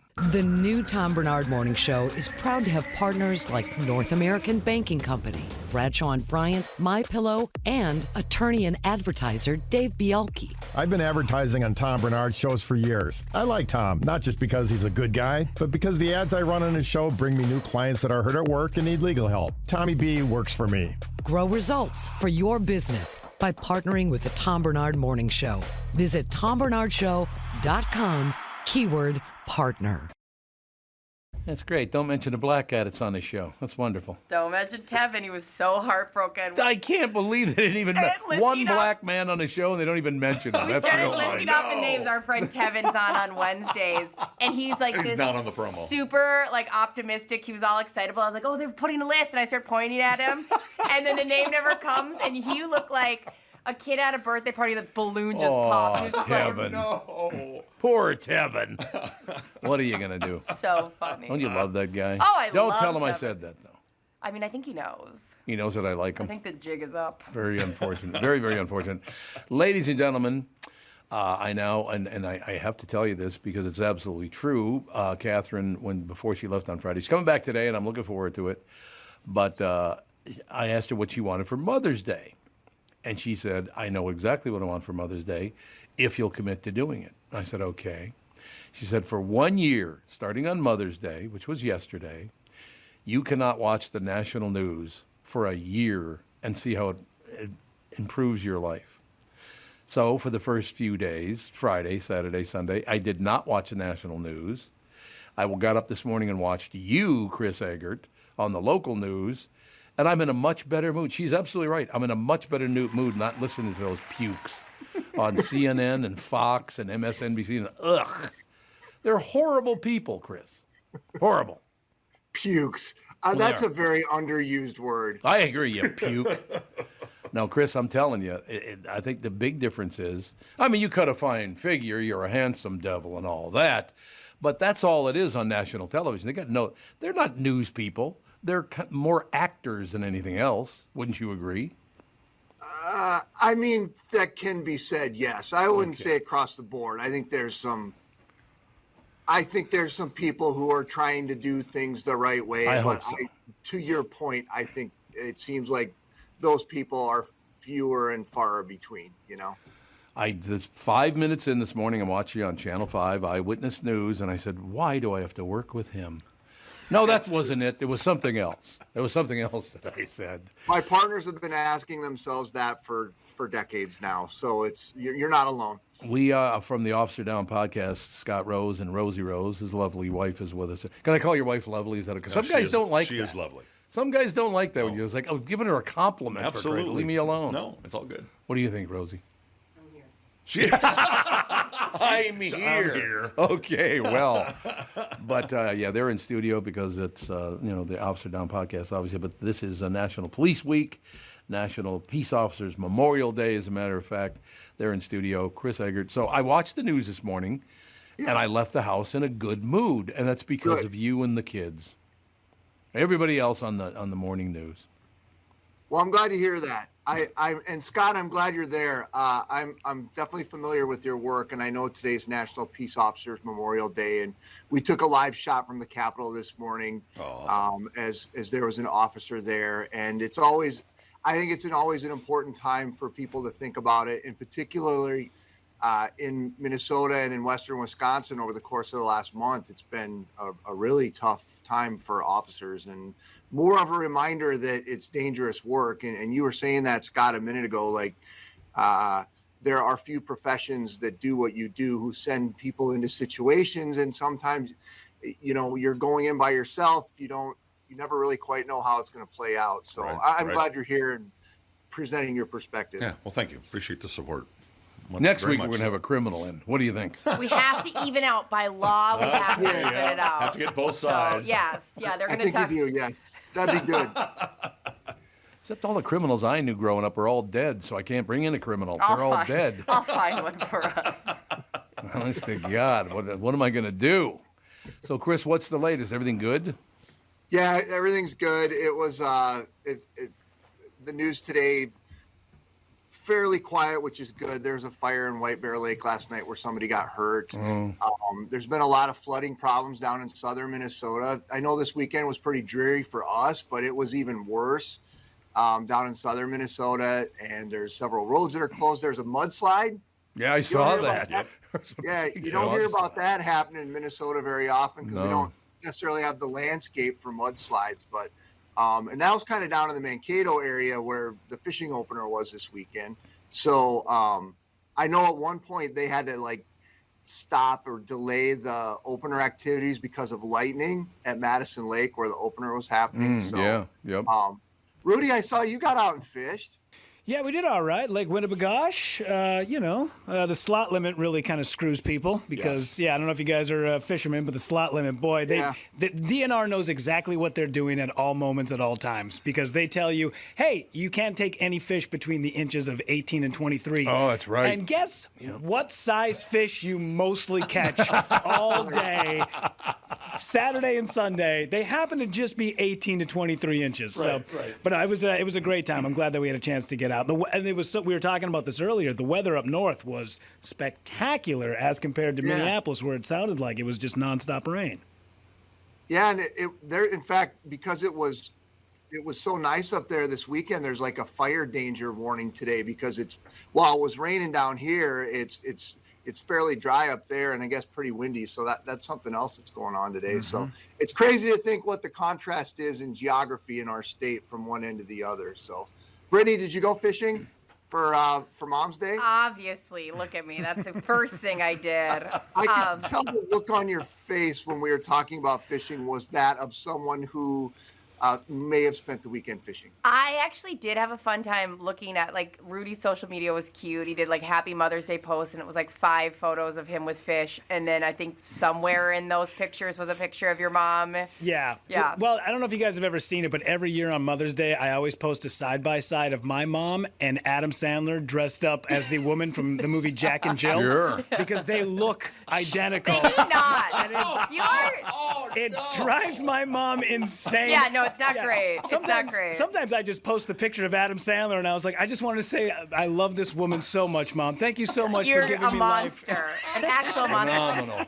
Can I tell you what we did for Mother's Day, Chris? It was very It was very exciting. You're out of the mix. We went to Costco and Just ignores me. All right, go ahead. Sorry. We went to Costco and visited an umbrella I want to buy. We're going to buy that umbrella. So that was exciting. Mm-hmm. And then we watched Juno and we all took a nap and it was amazing.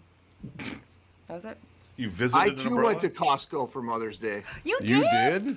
God, I went there twice this weekend. What a glutton for punishment. Yeah, I know. Did you see that giant umbrella? Yeah, but I couldn't afford that. I spent too much money on flowers because that's the time of year at Costco right now where the flowers are super cheap. Yeah, no. I want to get one of they've got trees there, and that's maybe next year we're gonna mess around with that. But yeah, I want this giant umbrella. It's huge.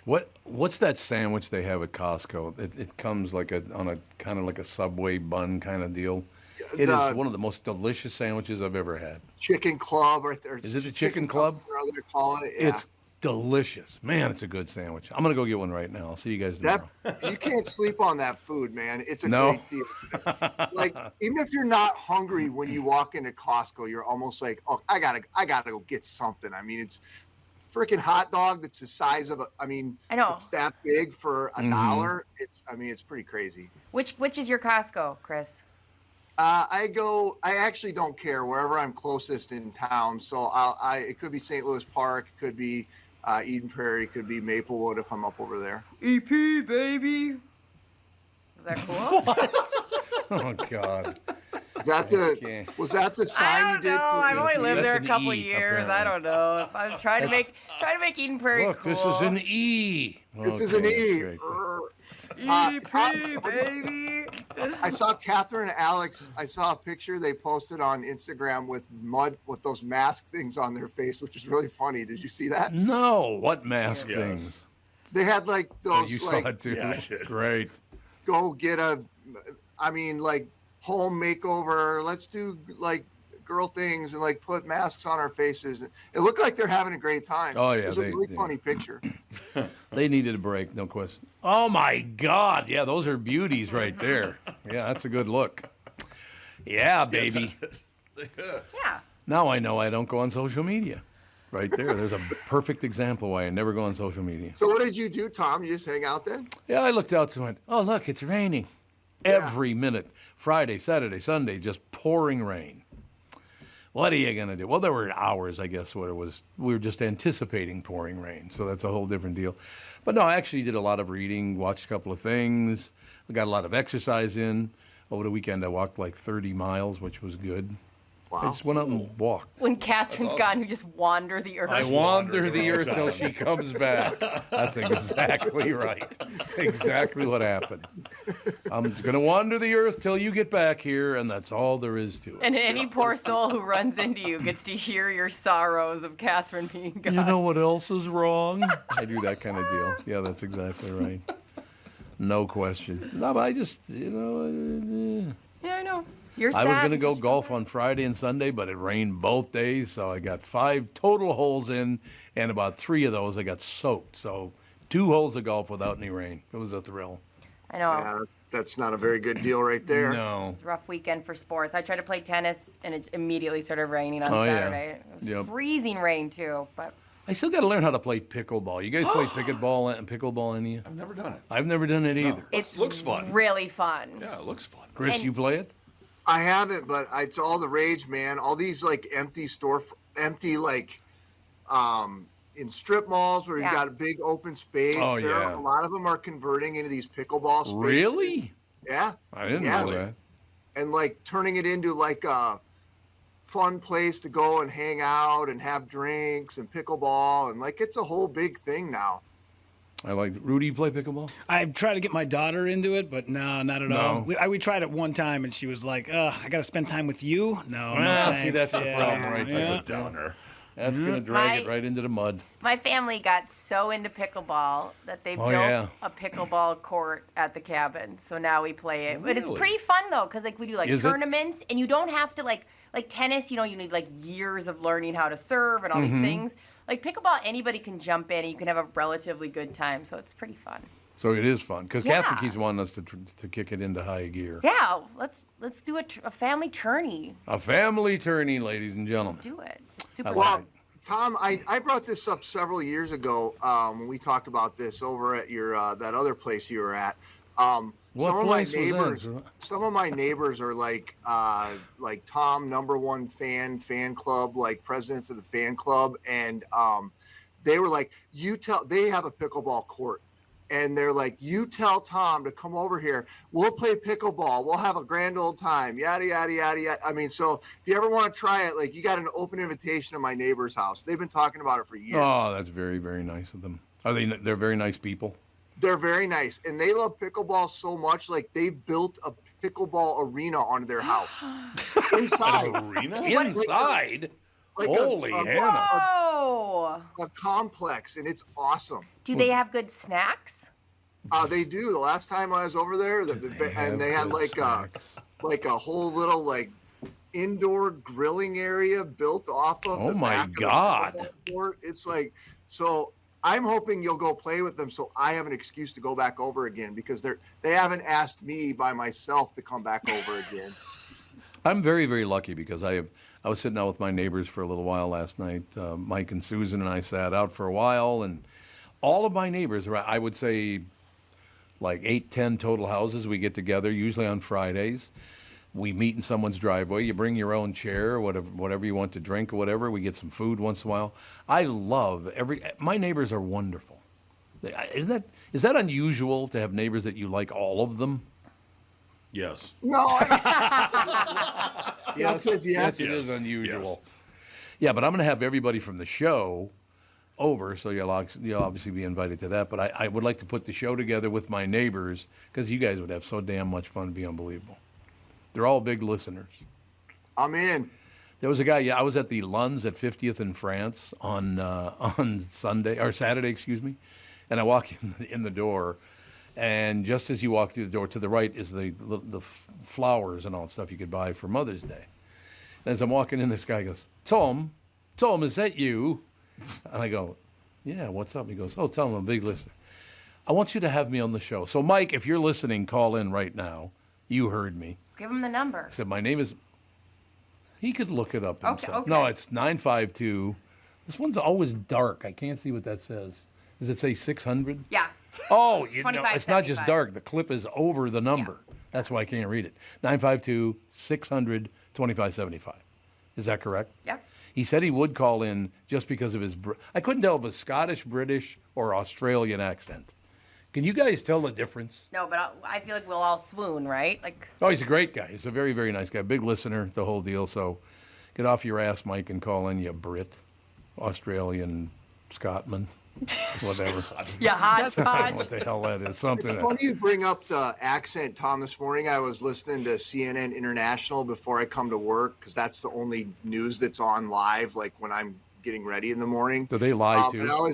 What's that? Do they lie like Fox and CNN here? Well, I think I kind of like listening to the overseas because I think they offer a little bit different perspective than what maybe some of the American media outlets do.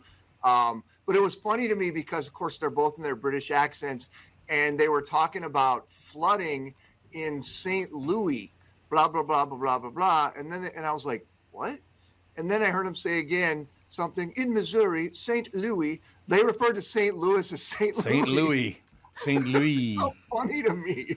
Yeah, Louis. Louis. Yeah, and I remember when that Prince Louis or whatever, when the little royal kid was born a couple years ago, we were confused as to how to say it. I was like, oh, is it Louis or Louis? I don't know. It's just funny to me that jumped out today as being such a weird thing. I was like, Saint Louis. From now on, I'm going to call it Saint Louis. Saint Louis. I was like, what the hell are they talking about? And it took me a while to dawn on it. Oh, St. Louis. You know what I love the most about that? You've been to New Orleans, right? When they mix all those fake accents they have there together, and now they're a real accent, it's hilarious. Like, you can't understand one damn word those people from, let's say, outside the city limits. Honestly, you walk down, hey, could you tell me where the blah, blah, blah is? Like, what the hell language are you speaking? And they're speaking English, but you could never tell. Man, New Orleans is a freaking weird place. Oh, is it ever? It's a cool place. I mean, and then you get out into the swamps, you keep going further out, and then it's like that Cajun man, you know. And you better be nice. You better be nice to those Cajuns, I will tell you that. Yeah. They don't like it when you're not nice to them. I'm just here to tell you. No, you're right about that. Chris, will you give us one more of that Cajun accent you just... Yeah, that was a great Cajun. Come on down. Hell of an accent. You got that nailed. I mean, you're all over that accent. I'm just here to tell you. Talented. Yeah. Talented. I got to very quickly tell Scott and Rosie my favorite story of all time about New Orleans. My buddy's sitting on the steps, 2 o'clock in the morning, can't sleep. So he's having a cigar sitting on the steps in front of the hotel. And it's 2 o'clock in the morning. And a little like 7-year-old girl comes skipping rope down the sidewalk. She's like 7. 2 o'clock in the morning by herself. And she comes up and goes, what are you doing, mister? He goes, I'm just enjoying a cigar. And she said, enjoying a cigar? you better get inside before somebody kills you. And then skips away. It's like, whoa. No. Like, what the hell? I would take her advice. I would too, believe 10-7. me. I'm out. She just literally warned him, get inside before somebody shoots your ass. It's like, okay. Wow. She's 7. 7 years old, yeah. She's a little girl. I mean, that sounds pretty New Orleans to me. It does, I mean, doesn't it? That's a very New Orleans thing. It's a little jarring, but it's nothing surprising about it at all. Pretty much I got true. a tattoo in New Orleans. Can you see it? Oh, yeah, look at that. My fleur-de-lis right there. How long did it take to get that tattoo? That one was tiny. It was like, that took like... No, but I mean the whole arm. Oh, I don't know. It's a whole bunch of them. Yeah, so Like- it took over the... So to do a tattoo... Because, Rudy, you got tattoos on your arms. So how long does it take to get that done? The inside of my arm was about 8.5 hours, and that was Oh, my that was God. probably the whole inside of my arm. Yeah. Oh, that's got to be a bitch. You have to sit still for 8.5 hours. Yeah, that was brutal, man. Especially like when you hit that like 6-hour mark. You're ready to get out of that chair. I'm 3/4 of the way there. I got a news release from some operation out in LA. Like, they're putting people under general anesthesia now for their tattoos. I'm like, dude, that's so weak. Yeah. Yeah, when you're in your 20s, just go for it. But now that I'm in my 40s, when I get tattooed, they do have like a topical solution that you can put on and it'll numb it. And I've earned my right to be able to use that. Listen, I'm not a merchant marine, okay? I'm a podcaster, so I'm gonna use the Novocaine on top of my arm for sure. If I have to lay there for that long, I mean, I want an epidural. Like, I want a straight up spinal block. Waist up. Why not? Plus, I'm sober, so I'll take any chance I can get to just be like out of my gourd. That's very. I mean, they're talking like plastic surgery. Like, they put you out, general anesthesia. You wake up and your whole, whatever it is, you're getting tattooed. I don't know. I think that's lame. I in my would opinion. love that. I would love that for the dentist. I know that like we should just be conscious for the dentist, but how nice would it just be to be out for the dentist? Just even teeth cleaning, out. Why not? Really? Even if your teeth, it hurts that much? No, does it? I just feel like why not? Too Dogs boring? get to be put under when Yeah, they're. that's true. That is true. Can I get the same luxuries of a poodle? Yes, you can. I know you got to go, Chris, so I want to ask you a question. Yeah. Are you guys going to cover the story about the woman that got a call from her bank and woke her up? Apparently, there's some woman. I'm not going to read the whole story, just the headline. Do tell. This woman gets a call from the bank. Woman wakes up to bank account overdrawn by $100 billion. Ooh. It's gonna be a while to pay that one back. Can you imagine that? So I don't know who made the mistake or whatever, but she obviously didn't have $100 billion in her checking account. And that was her checking account, by the way. I just love that. Isn't that a great story? How did you like to wake up to that? That's freaking awesome. I also feel like that's what my account is going to be like until payday this week because of the multiple trips to Costco. So Overdrawn by $100 billion. yeah, we're gonna be cutting her pretty close this week. That's for sure. Should have just done one trip and done in a giant umbrella. I know. You know, one thing I hate about that is you got those 55-gallon drums of cheese balls. Oh. That pisses me off. It's like, get that away from me. Or the Honest to God. pretzel, the peanut butter pretzel. Oh, I love those. Yes, I just walked by those, matter of fact, yesterday. And I'm like, keep moving. No, I just can't. Keep moving. When those are in the pantry, it's a real casual grab of like 400 calories. Like, I love that. Yeah, well, that's the other put part. it in my pocket and drive. Dude, I put like a Ziploc bag of them dumb things in my freaking car console. So You're killing me, both of you. I love those. It's such a casual, insane amount of calories. Well, I didn't eat breakfast. And then I'm like, no, stop, dude. Get them out of the freaking car. Like, don't do it. I love that. My husband, when we were there on Mother's Day, he bought that like 40-pack of cookies, and it's me and him that live there. Like, Go-Go can't even. So I'm just like, we're casually just eating giant cookies. It's not okay. It's not okay. I got to take a break. Chris has got to go. I mean, my God, that's not fair.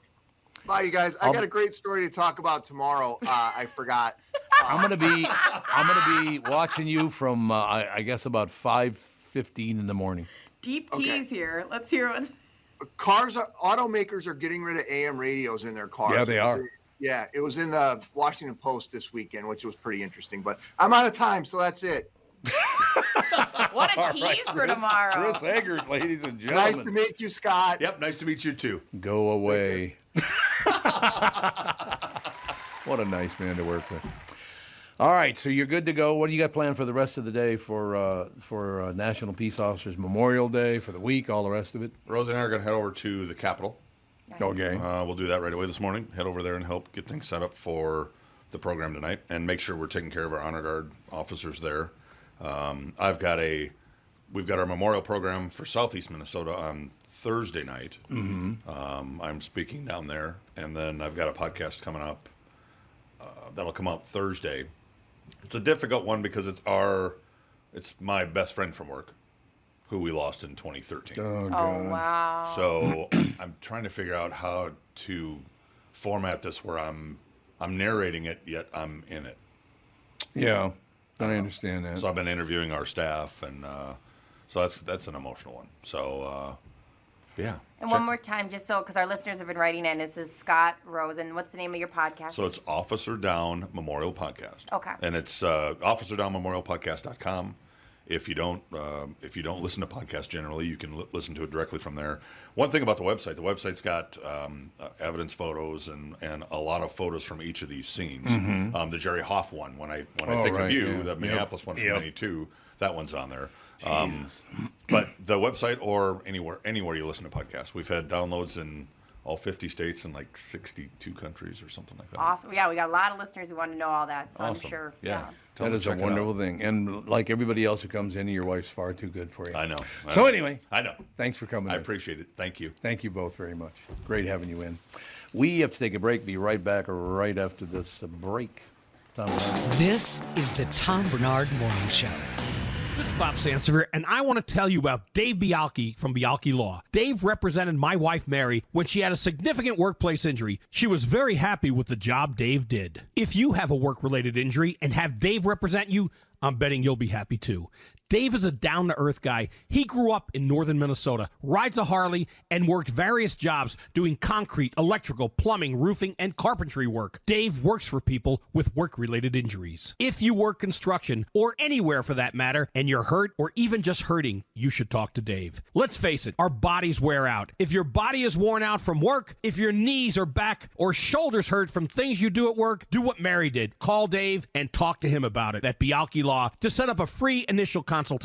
The number to call is 763-571-2410. That's 763-571-2410. Or visit bialkelaw.com. That's BIALKE law.com. Well, just when you thought it couldn't get any better, Mike Lindell and MyPillow are launching MyPillow 2.0. When Mike invented MyPillow, it had everything you could ever want in a pillow. 20 years later, he discovered a new technology that makes MyPillow even better. The MyPillow 2.0 has the patented adjustable fill of the original MyPillow, and now with the brand new fabric that is made with a temperature-regulating thread. The MyPillow 2.0 is the softest, smoothest, and coolest pillow you'll ever own. Say goodbye to tossing and turning and flipping your pillow over in the middle of the night. And more great news on the MyPillow 2.0. Buy one, get one free offer with promo code TOM. MyPillow 2.0, with its temperature-regulating technology, is 100% made in the USA and comes with a 10-year warranty and a 60-day money-back guarantee. Just go to MyPillow.com, click on the radio podcast square to receive the MyPillow 2.0 buy one, get one free offer. Just when you thought MyPillow couldn't get any better, MyPillow 2.0 gives you the best pillow ever. Promo code TOM or call 800-516-5146 to get your MyPillow 2.0s now.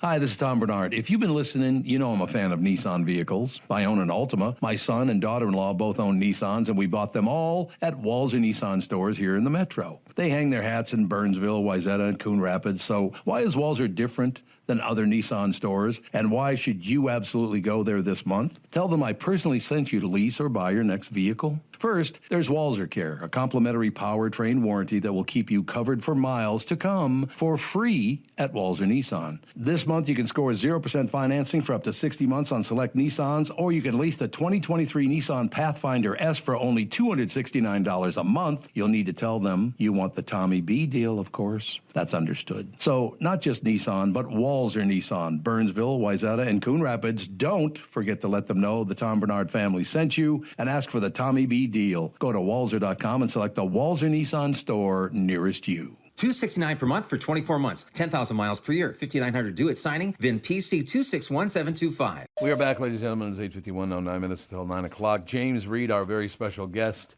Chimp Empire, streaming now on Netflix. James, how are you this morning? Very well. How are you? Doing extremely well, James. But I got to tell you, I read the descriptor of what you're going to talk about, but I don't want to tell people what you're going to talk about because I was like, oh, my God.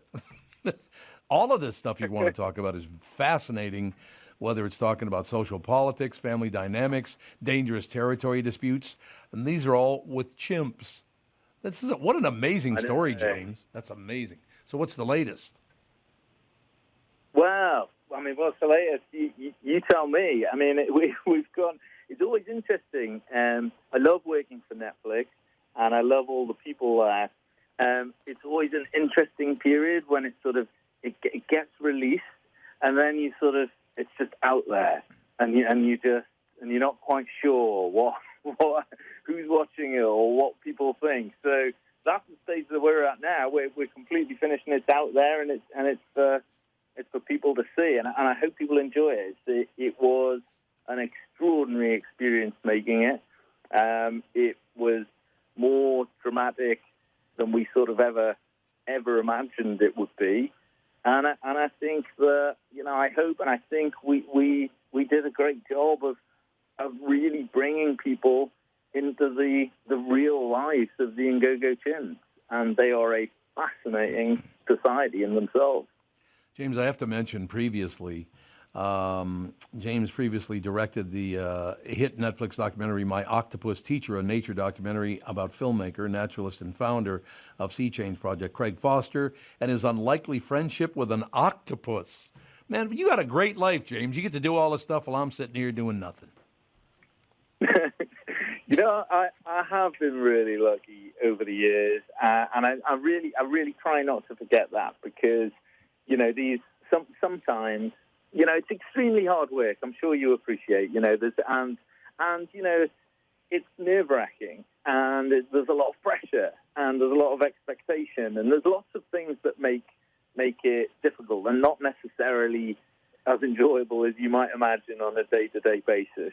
But at the same time, Craig and Octopus Teacher is a good example. I felt a complete privilege interviewing Craig about that. I remember thinking, this is a kind of story and a relationship that I don't think people have ever going to have imagined could take place. And here I am, actually, before anybody else hears it, he's telling me about it.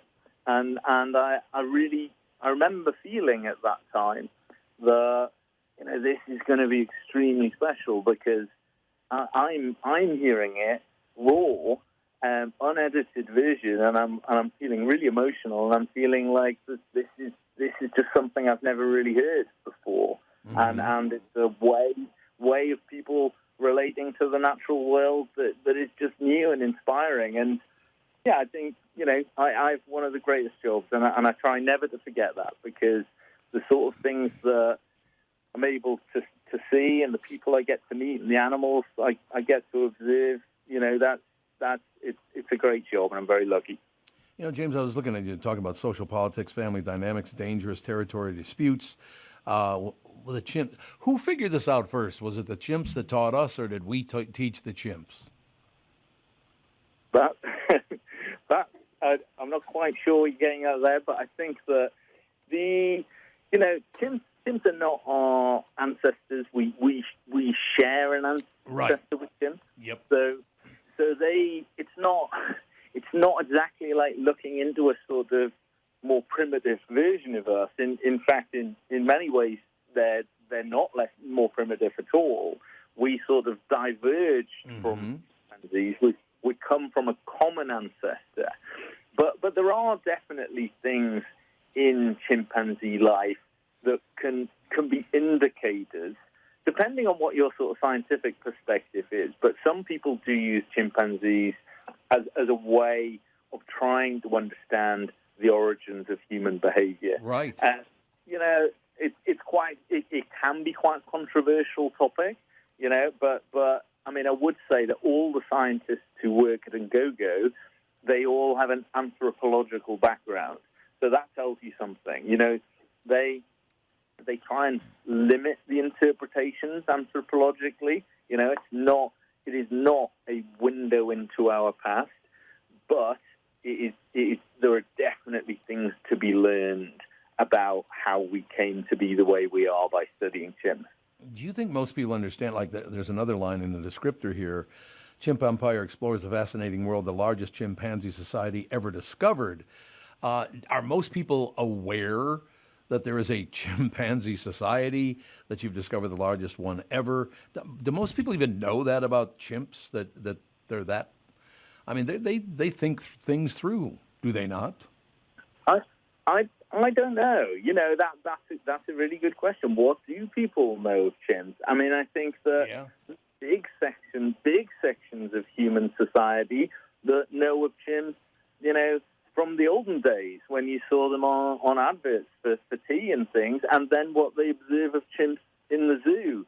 Or, and this is a bit of a sad part, what they hear about stories of chimps attacking people at zoos and things. You know, people have views on chimps, but they're really quite different. Very few people, I think, really understand the complexity of what chimpanzee society is like in the wild. And the Ngogo society, the Ngogo community, is so unique. It's enormous for a start. So that it's not just a bit bigger than the next chimpanzee community. At their peak, there were 240 chimps at Ngogo in one group. And that is well over double the next biggest group. So they are an enormous group. And that affects everything. That affects their entire social structure. It affects their relationship with each other within the group. It affects their ability to overcome rival groups. So Ngogo has a lot of unique and interesting things going on. But what was so amazing for us was that among this sort of complex network, this sort of family and social group, there are so many different personalities. And all those personalities at Ngogo, they all have different objectives, and they're all trying to serve their own agendas at the same time as the agenda of the group. And that's what makes chimpanzee life so interesting. Every day they've got things they're trying to do. They're always trying to do something, whether it's building a relationship with a particular ally or taking down a rival within their group.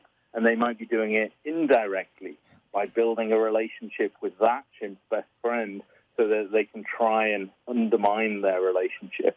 Or they're trying to overcome their big rival group in the forest. They're always trying to do things. God, what an amazing story. I know you have to go to your next interview, but I have to ask you a question. I had a friend many, many years ago. This is a long, long time ago. And I worked with him doing some voiceover and this, that, and the other thing. He said, hey, you want to come over? I'm having some people over tonight to have a cocktail or whatever. I said, yeah. So I go over there. And this guy had a monkey as a pet. I don't know how common. Is it common for people to have monkeys in their house? No, I mean, I think probably more common than we would think or we would know. Right. There's probably a lot of monkeys kept illegally as pets. And there's probably a lot of places where it's still legal to keep monkeys as pets. I mean, if you spend time with these creatures in the wild, it just seems insane that you could expect them to have a normal life and behave normally within a house. But, you know, chimpanzees in particular, you know, they if you've been at Ngogo, it's a huge territory, massive forest, giant trees. They live in a three-dimensional world with swamps and rivers, and it's just a truly wild and magical place. And they can travel up to 20 kilometers a day. And then you see them confined in small spaces in people's homes or in enclosures in zoos, which, I have nothing against zoos, and they perform a great function for educating the public and even for keeping certain endangered species alive. But I don't know, you get a funny feeling when you see chimps in captivity, when you've seen them in the wild, because they are the forest. They're so perfectly designed for that life, and they go where they please, and it's hard to see them in captivity. James, let me just close with this. Should I take it well or poorly that every time I went to my friend's house, the monkey was there, and as I sat on the couch, he would come over and pat me on the head and then walk away? Why would the monkey pat me on the head? I think your instinct about that behaviour is probably accurate. He was patronising you, and he was reducing you to an unthreatening rival. He was just like saying, "You're mine. You pose no threat to me, little guy.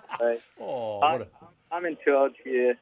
So that was not friendly. He was undermining you. No, he was telling me who was boss, no doubt about it. James, thank you so much for your time this morning. Chimp Empire, streaming now on Netflix. Thank you, sir.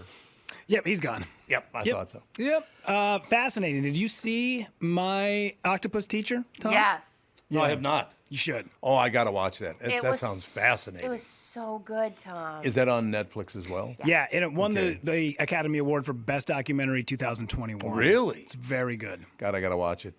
Makes buddies with an octopus. Yeah, it really makes you kind of look at some animals, like, on the hierarchy of things that we should maybe be protecting, like octopus, whale.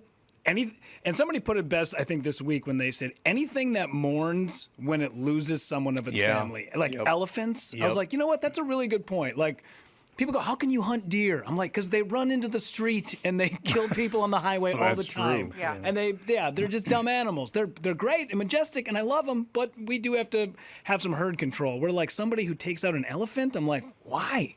I don't get it. I don't get it either. And you just reminded me of one of the worst news stories I ever read years ago. And it probably happens more often than not, but a woman called in to the police department and said, I saw the new sign with the picture of the deer on it. How do you think the deer is supposed to know that's where they cross? Yeah. She literally thought the sign was for the deer. Mm-hmm. Yeah, it was bleak. Okay, well. They can't even read, okay? So it says deer crossing. Yeah. How would they even know? Exactly. How are they going to know that, okay? It's so funny that James mentioned that, because I could tell by the way that monkey was patting me on the head. It was not friendly. It's like, you F with me, I'll take you apart. Sure. Like, what a weird word. You have a friend who had a monkey at their house. Oh, he had a parrot too. And every time the parrot would make a certain noise, he would run over and put his hand out so the parrot could poop in his hand. Mm-hmm. That's a true story. And you went to their house numerous times. Well, I only saw him do the poop thing once. And it was enough. It wasn't like he was serving up mac and cheese with that paw. Oh, I'm sure he wasn't. I'm positive that it was nice and clean and wonderful. And that is so, man, that's one thing I got to tell you. But being in radio, television, and voiceover, you're going to meet the craziest sons of bitches you're ever going to meet anywhere in your life. And when you go to their house, they always got some weird stuff going on. I'd be so uncomfortable if I went to somebody's house and they had a monkey. I would you should so be. Uncomfortable. Because the monkey will show you, as James said, will show you who's boss by patting you on the neck. Oh, aren't you a cute little thing?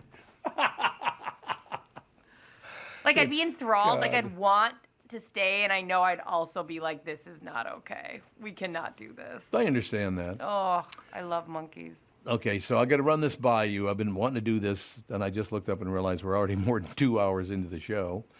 5 times you definitely don't need to leave a tip. Okay. Do you worry about that kind of thing, you guys? Yes, and it feels like tip options are everywhere, and then you're like, am I a monster? Even if I did the service, if it's like a buffet or whatever, and you go, should I not? Should I? What is the game plan? Okay, what's your number one guess on who should not be tipped?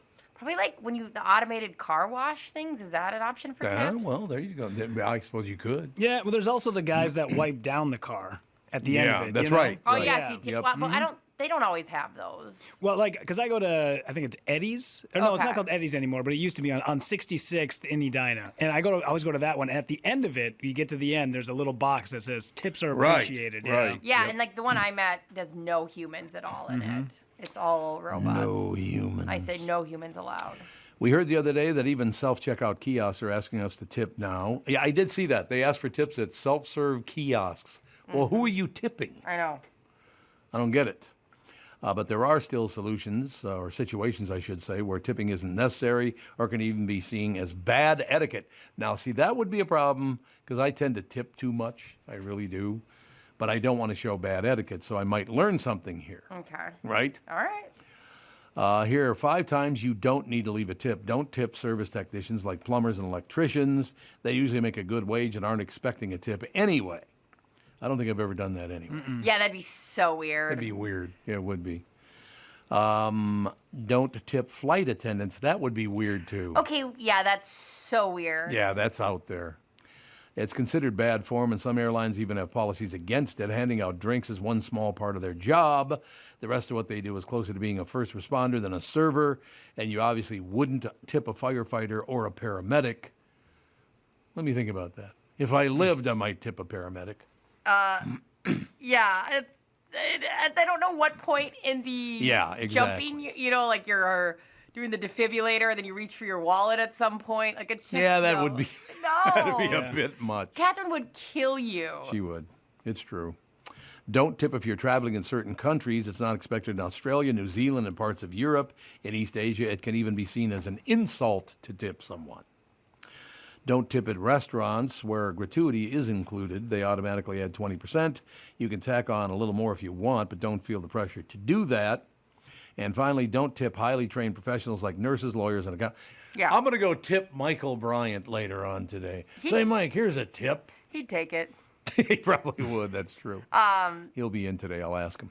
Wouldn't it be such an ideal situation to be where the price reflects it all, and you don't even have to play this weird little game? Yeah, that would be interesting. That would be, lovely. It's true. Biggest tip ever, we talked about it last week, I think, that I've ever heard of. And now I can't remember the damn quarterback's name. He was a quarterback. Left a $10,000 tip. Troy Aikman. Troy Aikman, that's exactly who it was. You're absolutely right. A $10,000 tip. That's pretty good, don't you think? I don't tell him not to tip because that server is loving life right now. Well, that's, again, it's an entire year off the midday show. So that's good. Oh, that was rough. Does that, you have to split that then, right? Like as a server, can you? I would think so, in yeah, that'd be good service, nice. just take it? It depends on where you're at. I believe some restaurants have policies that all staff must split tips, and I believe there's some where it's like what you get is what you get. Yeah. Yep. Like I would feel like because you have to tip out like your busser and your bartender, but like that'd be a hard one. I would either I'd be like keep that locked down. Don't need to tell everybody that one. Right. Or you'd end up splitting it. I don't know. I think it's because my mother was a diner waitress why I'm such a big tipper. Yeah. Because I literally used to have to go outside and tell somebody to get back in there and tip my mother. I used to have to do that. As you should. Because he wouldn't tip anything. Like my mother's busting her ass. You think you're going to walk away on my mother? It ain't going to happen. And that's the thing where I go, gosh, I just wish that like it would encompass the whole price, and so nobody can rip off anybody. That's true. I just honestly, I feel like there's so many times I'm like, with that, I don't want to not tip. Otherwise, I'm walking around this, $10 burger is now turned into a $20 burger. I don't know what to do. I understand that. No question about it. Just looking at some headlines here, really not a whole lot to even talk about. It's pretty much negative news again. I know that's really a shock to you that the news is pretty much negative, right? Yeah, it's very shocking. Well, now, wait a minute. Here's one just graduated. Check out these jobs. So this might be good. This might be helpful to someone listening right now. Yeah, maybe me and Rudy, depending on how the week goes. No, well, that's exactly right. Get a real job. That'd be fantastic. Various engineering fields look promising for entry-level opportunities per Wallet Hub's latest data, so that's good. Yeah. Engineering, that's a good jump, don't you think? Yeah, I don't really know what an engineer is, you know what I mean? Like I think I know, but I don't really know, so good for them. You want to do the worst or best entry-level jobs? Let's do the Let's start with best. Yeah, best. Do the best, and then maybe we'll follow it up with a couple of worse. Okay. I like that. Deal. The best entry-level jobs, number 10, software engineer, web applications developer, electronics engineer, operations research analyst, certified nursing assistant, nursing homes. Your top 5, hardware engineer, landscape architect, safety technician. That's number 1 in the job hazards category. Environmental health and safety engineer, and number 1 would be an engineer, number 1 in immediate opportunity category. To be an engineer, I would not have guessed that. I thought it took quite an education to be an engineer.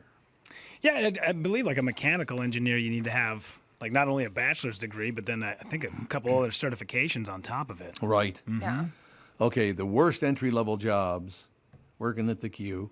Thank you very much. Great to be here. I had to do it. You had to. Yeah, I had to do it. Worst entry-level jobs, 99 building inspector. Why would that be all you got to do is inspect a building. Who cares? I don't know. Do they say why? Like they don't have No. availability or what? They don't say why. Aircraft painter, yeah, I wouldn't care for that.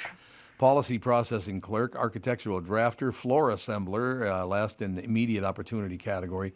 So a floor assembler, you just put the stuff together and then somebody else nails it down. Is that I it? have no idea. Never heard of it. What is a floor assembly?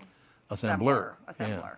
Mechanical drafters number 104, emergency dispatcher, automotive mechanic. Really? That's a worst entry-level jobs? A mechanic? Really? Maybe just for pay, hours. Oh, they don't. Yeah, maybe. So it doesn't pay that well? Yeah, you're probably the gopher.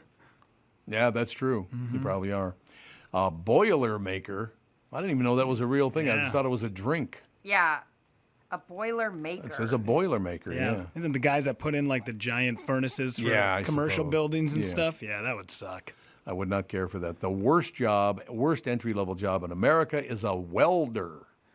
Huh. Is there a welding going on anyway other than the shipyards? Well, there's a lot of iron, a lot of I-beams and stuff. I imagine, though, it's got to be so satisfying at the end of it when you're done with a good weld and you sand it down and you look at it's just a seamless 2 pieces of metal now put together as one. Like, oh, it's got to be a lot of work, like hard work, as you're dealing with like heavy material and heat and then all the protective wear. I bet you that is a hard job. Yeah. I would think so, but I mean, now we just told you the 10 best jobs to go apply for, so get off your ass and get a job, right? Go work. I feel like, who am I saying that to? I mean, look at me. We're sitting here BSing like, on a microphone. Go work. Get off your ass and go get a job. Yeah, like I I'll got talk no more. legs to stand on. I suppose that probably is true. That What are you probably going is to do? true. Jesus, what is with the old stories in the news this morning? I'm just going to do the headlines. One story, how wife allegedly got away with killing this man in 1961. Dang. It's only 62 years ago. How'd you get caught is the real question. No, that exactly. And then the other story, in case you missed it, family discovers orphan dad killed his parents in 1958. Whoa. We got 61, we got 50. What the hell? Why all of a sudden would they solve 2 cases like that in the same week? Dang. Do you think it's like cold cases, like new DNA stuff? Yeah, maybe. Figuring out? Okay. Yeah, you might be right. Maybe they finally figured out a way to go after him. But it's... I'd be pissed. It's like you got to wait for it for like 60 years, and then all of a sudden, come on in, Edith. We're going to Edith. talk to you. Come on in, Edith. That'd be wonderful. Time to pay the piper. I suppose it's true. Old stained glass window depicts Jesus in unusual light. His dark skin in a 150-year-old Rhode Island window may have been sending a message. Well, yes, so what? I still don't understand why people get so fascinated with that. If I'm a honky, I'd probably look at Jesus being a honky, and if I were black, I'd look at Jesus being black. Oh. So what? Yeah, but I thought you were talking about people obsessed with like when they see Jesus on like a potato chip. Oh, yeah, there's a lot of that going on, too, in the Virgin Mary on a potato chip. Yeah, you're right. Like there's about so many potato chips made in a year that of course one's going to look like Jesus. I can't believe Lay's just hasn't put out an entire bag of Yes. chips with Jesus' face on it. Jesus cheeses. Yeah. Like you have to like Jesus Cheez-Its. You two are getting really carried away now. Jesus. How about Jesus Palomino? How about that one? I found the most popular baby names last year. Do you want to hear 'em? Do you want to guess one? Let me guess. Liam is number 1. Yeah. What a shock. It's number 1 every year. But I don't meet very many Liams. I don't either. I don't know one Liam, I don't Are think. the survival rates of Liams really low? Like, why are we meeting more adult Liams? Yeah, it's like the third year in a row it's for Liam then, if that's true. How did you know that? Because it's the third year in a row All right. Liam's number one. Give me the top girl name, Mr. Know-It-All. A-hole if it's you. You were close. Is it Starts with a vowel. Starts with a vowel. Oh, it does. Yeah. Elisa. Oh, it does. Orphan Annie. Olivia. Oh, Olivia's a good name. You I knew like that that one? Yeah, I name. bet, yeah. That's a good name. And then Emma. Emma's another one that's been. That's always around. And then I went to, I was going to school at Concordia this last fall, and there was like 4 Emmas in our class. How about Theophila? Was that in there? It wasn't in there. Damn it, Toots. Sorry. But it's funny. All the names are very old school, so it's funny when they when Margot's at class and they're like, Margot and Sophia, we're painting today. And I'm like, later did they go to bingo? Like, we've given them all these old lady names. I want a Phyllis and a Shirley. Like, bring them I back. love that. Oh, I'm sure they will. Yeah, absolutely. Phyllis is pretty and Shirley. cute. Yeah, that was my grandma's name. That'd be cute as a Phyllis is a nickname good to say just Phil for a little girl. Phil and Phyllis. All right, I'll get knocked up. Sure. Oh, for Christ's sake. Boy, look at the time. It's time to take a break. We'll be right back in a couple of minutes. Skor Norris, Phil Mackey will join us right after this. You know, I've always said you can't count on 2 nice weekends in a row until mid-June in Minnesota. You know that's true. Well, once again, somebody's right. What better time to lose weight like I'm doing with mnfatloss.com. The program's been great for me. I've lost 20 pounds. Today is the beginning of the second month. I'm through 1 month. I lost 20 pounds. I've been on the program for that month now. I'm not feeling hungry. I am feeling healthier, and I've got plenty of energy. I wouldn't follow a fat loss program that isn't safe. I've got to be around to do this podcast. You know, my name's on the show. I'm proving that you can, if you lose 20 to 30 pounds in just a couple of months, do yourself a favor and check out the program at mnfatloss.com. Of course, results may vary, but I'm losing weight, and I feel great. You know, look at how great I sound just from feeling great. You see what I'm saying? You got energy? If you want to find out the secret to losing 20 to 30 pounds in just 8 weeks, just like I am doing, that's about a pound of fat every day. No exercise required. To schedule your free consultation, all you have to do is go to mnfatloss.com. That is mnfatloss.com. Please be sure to tell them that Tom Barnard sent you. As you know, my friend Mike Lindell has a passion to help everyone get the best sleep of your life. He didn't stop by simply creating the best pillow. Mike created the Giza Dream bed sheets. They look and feel great, which means an even better night's sleep for me, which is crucial for my busy schedule. Mike found the world's best cotton. It's called Giza. It's ultra soft and breathable, but extremely durable. Mike's Giza sheets come with a 60-day money-back guarantee and a 10-year warranty. Giza Dream Sheets come in a variety of sizes and colors. Mike's latest incredible deal is the sale of the year. For a limited time, you'll receive 50% off the Giza Dream Sheets. You'll receive a set for as low as $29.98. Go to MyPillow.com, click on the radio podcast square, and use promo code TOM. There you'll find not only this amazing offer, but also deep discounts on all MyPillow products, including the MyPillow 2.0 mattress topper, MyPillow towel sheets, and so much more. Call 800-516-5146. Use promo code TOM. Or go to MyPillow.com. Make sure you use the promo code TOM. There's plenty of thoughts that come into your head when you think the name Killebrew.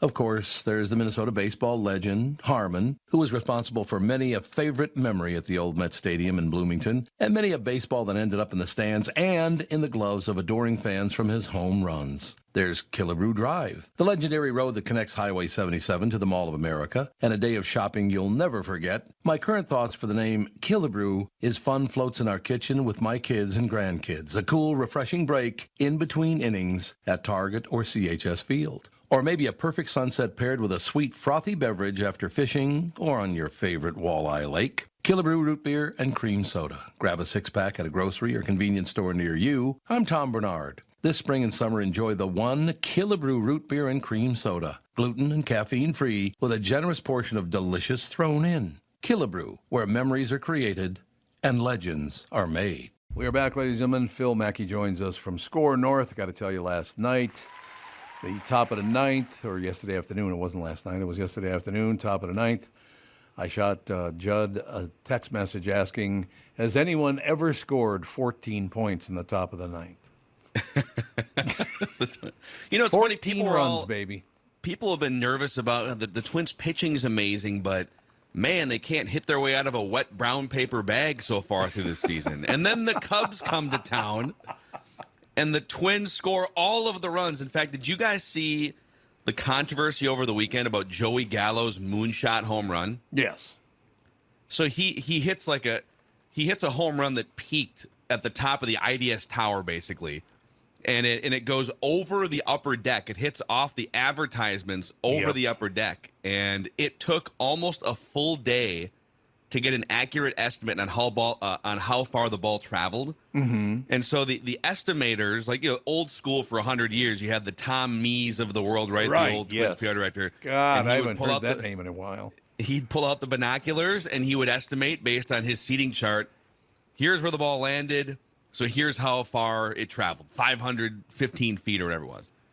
And because the ball hit an area in target field that no one has ever seen it hit, people thought, oh, my God, this Jim Thome once hit the top of the flagpole. I remember that, yep. I think Jim Thome hit a ball over the batter's eye in center field one time. And so we waited for a day to get the estimated distance on the Joey Gallo home run, and it came back only 422 feet. I saw that, and that can't be right, because didn't he hit another one that went like 419 or something? And yeah, but so like the stat tracker people, because now it's like you go to a golf simulator now and you see like 15 different, you get spin rate and launch angle, right? You get all these data points that didn't exist until 10 years ago. So apparently it was the tallest home run ever hit at Target Field, but because the ball was coming down at the time that it hit, it's like if you hit a laser home run, it's sort of the angle. So people were disappointed, thinking that might have been the longest home run that's ever been hit in a Minnesota Twins uniform, but it was just the most majestic home run. Didn't they say it was like 165 feet in the air or something? Yes. Yeah, it was something like that, like 100, 150 or something. Yeah, it was way up the there. air. Yeah, he's a fun player, man. He hits bombs and draws walks and strikes out. That's pretty much it. You're right. That's pretty much what you're going to get. But yet, it was, and I know it was the Cubs, and the Cubs are not very good. They're not the worst team in baseball, but I just am glad to see the bats come alive again. They had to make a couple of moves to get that done, though, I think. Yeah, well, Kirilloff has been back for a week now. Yep. And he hit a couple home runs in the game over the weekend. And don't look now, too, Royce Lewis, I feel like Royce Lewis he was the number 1 overall pick like 6 years ago. Mm-hmm. And he's been the Twins' best prospect for that entire duration. But he's had 2 torn ACLs and some other, like a broken hand or something. And so he's now back as of 2 days ago on a rehab assignment, Double-A Wichita. He had a double and got on base 3 times a couple days ago. Right. So he might be back in the lineup.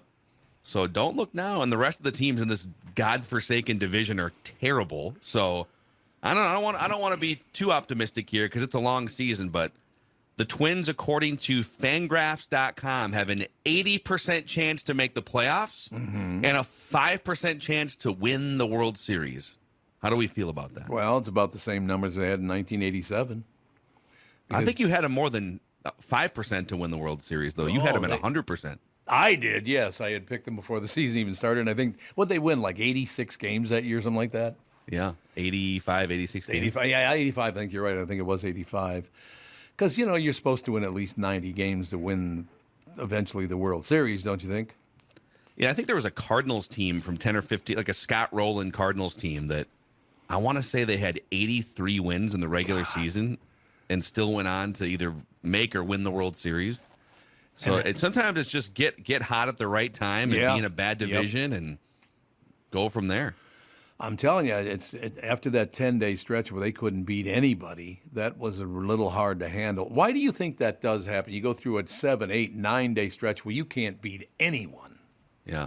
Well, baseball's weird because in baseball and hockey are very similar in that in any given game, the worst team can beat the best team, and the worst team might beat the best team in a series. Because you'll see in hockey, the number 8 seed will beat. Well, look at the Boston Bruins were the best regular season team in NHL history, right?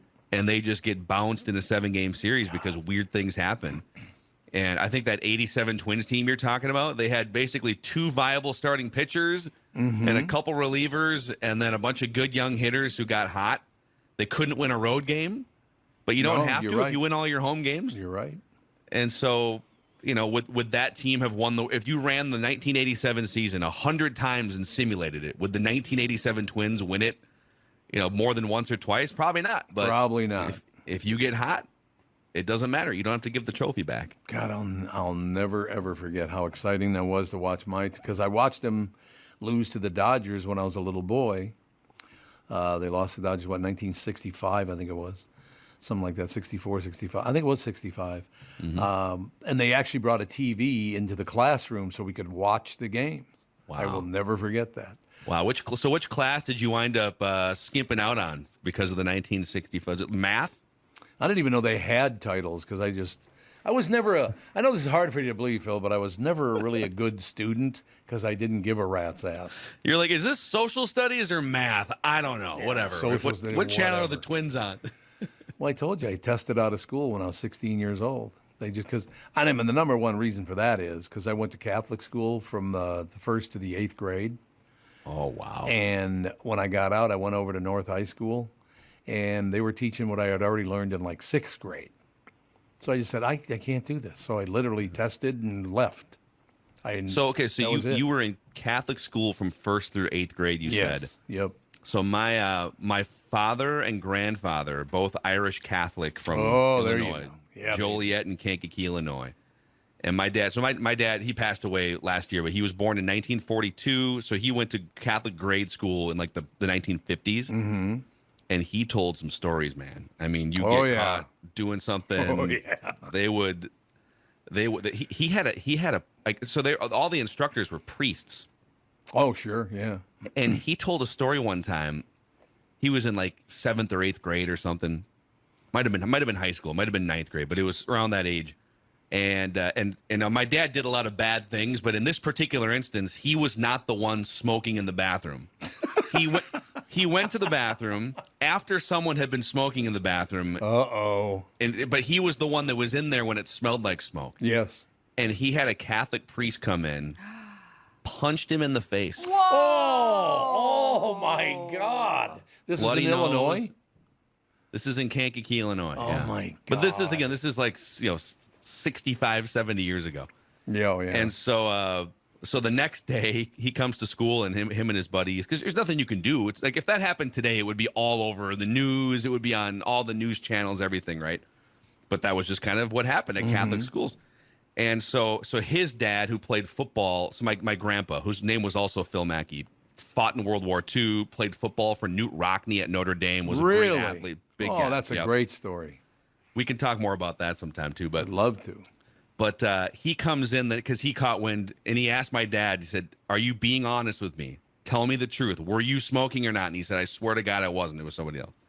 And so the next day, Grandpa Phil, as I call him, some of the students saw him in the office with that particular priest, basically saying, "Why don't you try your hand with someone your own size?" I and love see what that. happens. Did he punch the priest? I don't remember. I don't think he. I think he maybe grabbed him by the collar. I don't think he actually punched the priest, but he gave him an earful. I wanted to punch our Monsignor. God, what a prick. Seriously, he was not a nice man. He used to stand at 26th and Queen in North Minneapolis and shoot pigeons off the roof of the church. God. It's like, what are you doing? He had a .22 rifle, and he would shoot the pigeons off the roof. Not okay. I'm like, you're in the middle of a city, you dumb bastard. You know that bullet has to come down. Hopefully there's no one peeking out the window a floor down from the roof. Exactly. What's going on out here? Okay. Jesus. No, those guys, some of those priests, there were a few nice ones, but most of them were a massive pain in the ass. Did you ever get taken out back with a ruler or anything? Did you ever get? I did, but it didn't work out because I was like, whatever. Yeah. I think you're supposed to start crying, and I just wouldn't do it. Yeah. And it pissed him off to like 50 lashes. He kept hitting me with it was a ruler, actually. He kept hitting me with a ruler, and I just stood there and I wouldn't cry. I'm like, it hurt like a sumbitch, I will tell you that. But I'm like, I'm not giving you the satisfaction. Ain't gonna happen. Yeah. When did was the dunce cap a thing too, or was that just like a cartoon? Did you ever have a dunce cap? No, I think that was a little before even my time. But they used to have dunce caps. That's true. If you were stupid, they would put a dunce cap on your noggin in some school. Not at my school, but you heard about it at other places. I don't know. It's just, Maddie, can you imagine if you abused children like that today? No. I know. Oh my God. Oh God, no. What's funny is, there's a lot of teachers that would love to do that based on some of the. You guys ever see some of these videos that come across social media and or on the news, and it'll show you, teacher takes away phone of student, and then student reacts by beating the crap out of the teacher. Well, that's not good, no, is it? Yeah, no. Yeah, there was a lot of that stuff going on back in. Yeah, it was a whole different day. Hey, look, if you got kids in school now, it's a lot different than it was when we went to school. I'll tell you that. Did you have to wear uniforms at Catholic school? No, the girls did, but the boys did not have to. And I don't know why that was. I never did understand that. Yeah, the girls wore uniforms, but the boys did not. See, that always because my whole dad's side of the family grew up in Catholic school. So I remember as a kid, 5 or 6 years old, and my parents got divorced, so my mom just kind of made the decision, no, he's not going to go to Catholic school. But my dad, he's like, I think we should send him to Catholic school. And I was always more scared about the uniforms. It terrified me that I couldn't wear like my Ninja Turtles T-shirt to of course, elementary. I can't wear my Minnesota Twins shorts to school. No, you have to wear a uniform, khakis and a blue shirt or something. Oh, is that what it was? There was a Catholic school somewhere. I can't remember if it was in Corcoran or Maple Grove, and I knew a couple kids, and it was like navy blue. They would have to wear like navy blue shirts and either khaki or navy blue pants. And that terrified me. Yeah. As a 12-year-old, I want to be able to express myself. Got a lot of things to say. I understand with my clothing. I understand that 100%, no question about it. I look back at it, I was rather fond of it. Yeah, it's funny, too. They'll say, like, well, uniforms are great because it takes the class system out of it. And it's like, yeah, there are sneaky ways of still showing that you have money by wearing a certain bracelet or necklace or shoes or whatever. It's just funny. They're like, that just takes the class right out of it. It's like, not if... No, you're right. That's hilarious that you think that, but no. How does it work? Do you have to wash the same thing? Or do you get multiple, like if you have to wear a Navy uniform, do you get 5 of them? How does that work? Well, my friend who went to Cretan, they usually you get like 2 certain kinds. You get like a jumper and whatever. And Rudy can speak to this more. His daughter goes to a private school and they have uniforms, right? Yeah, she's got, I think she has like 4 different polos that she has and then like 3 different sweaters. Not allowed to wear pants, has to wear a skirt every day. Oh, yeah. Even in negative 20. They're allowed to walk into the school with, like, if they wear a skirt, they can have, like sweatpants on if it's cold out, but then immediately once they get to their locker, the sweatpants have to come off. And, can they wear leggings, though, with it? No leggings. Just the skirt. With bare legs? Bare legs. Oh, man. Wow. Yeah. Well, what if you get if you get cold, you're not allowed to, you can't even like put a blanket on or anything. You just have to bear it out. No, I don't think so. No, I can't imagine they'd let the kids walk around with blankets, but might. Lashing out at society to have a blanket. Watching 9-year-olds just making a quilt in the middle of science class. God. It's a little chilly in here today. I would love to just have a blanket with me all the time, but like if you say that as like high school students, like it just sounds so ridiculous. Remember some of the other things that we weren't allowed to do, and I went to Buffalo High School, public high school, but chewing gum was a no-no. Yeah. You got caught chewing gum. Or you forget hats. You can't wear a hat. Yeah. And, oh my gosh, if you're chewing gum. All 3 of you currently, I would say somewhat successful humans, and you're wearing hats at work. All 3 of us. How wild. And we're successful, wildly successful, Wildly, I might add. yes, I forgot to we mention. wear hats. Wildly successful, yes. Yes. There's no doubt about it. Actually, this has given me some good feelings looking back on the day. You know what I mean? Looking back on your school days and all that stuff. It's funny, too. Yeah, I'll talk to the neighbor girls who are, we got 2 teenage girls next door, and I forget.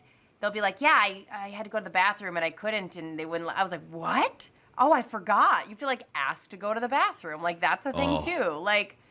I had a moment in 5th grade, because you're right. You couldn't just, as an adult, you just, you get used to the freedom of, being able to go to the bathroom when you want to go to the bathroom. I remember sitting in a 5th grade class one time, and Mr. Carlson was our teacher at Hanover Elementary School. Mr. Carlson. He had a mustache. He was very, very passionate.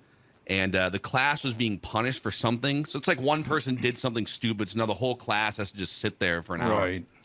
And I remember I asked for permission. It was an emergency. I had to pee so bad, and I asked him. He said, "Nope, no one's leaving this room for another 30 minutes or whatever it was." And I remember a little 10-year-old Phil Mackey hunched over, walking down the hallway after this was over, just trickling down. Oh, that's a terrible feeling.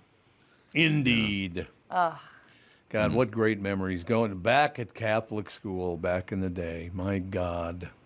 Maybe we should get a dunce cap for.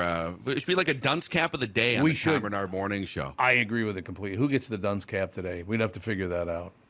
Yeah. Let me think you about can it. celebrate at the end of every show. Someone No, can 'cause wear the dunce cap. I feel like I already have a need to attack you guys to avoid the spotlight being on me, and I don't like that about my personality, because I was going to use some examples of why somebody else should wear the dunce cap today, and then I had to like check myself. Go, no, Brittany.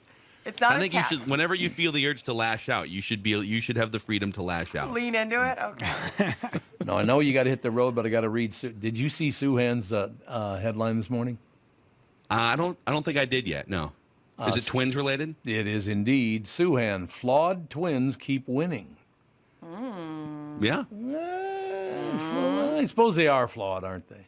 I haven't read the article, so I don't want to cast judgment, but they do have some flaws, and they do keep winning. So I think the premise holds up. And he says 2 ways to make things even better. So I'm going to read his article as soon as I am off the show today. Suhan has 2 ways to make things even better. Suhan's a pretty sharp guy, isn't he? Suhan is I would say Patrick Royce and Jim Suhan, if you're looking for baseball opinions in the Star Tribune, and Lavelli Neal too. I mean, the Star Tribune actually has a great team of ball writers. Phil Miller. You can't go wrong with the Star Tribune baseball sections for sure. I like it. All right, Pally. Well, we'll talk to you again on Friday with Ken Herbeck. All right, you dunces. We'll see you in a few days. You dunces. We're all dunces, no doubt about it. Thanks a lot, pal. Ladies and gentlemen, Phil Mackey, Skor North Phil Mackey, of course, along with Judd Zolgad. Did you ever hear, when they did that Viking draft party over at the St. Paul Tavern? Yeah, Park Tavern. The Park Tavern, yeah, exactly. Did you hear how many downloads they got? No. 2.5 million. What? That's very impressive. Yeah. I mean, that's very, very impressive. Now, I want to ask you a question about that. Mm-hmm. Let's say you get, like a radio station right now, it's doing pretty well if they get, like 100,000 listeners a month?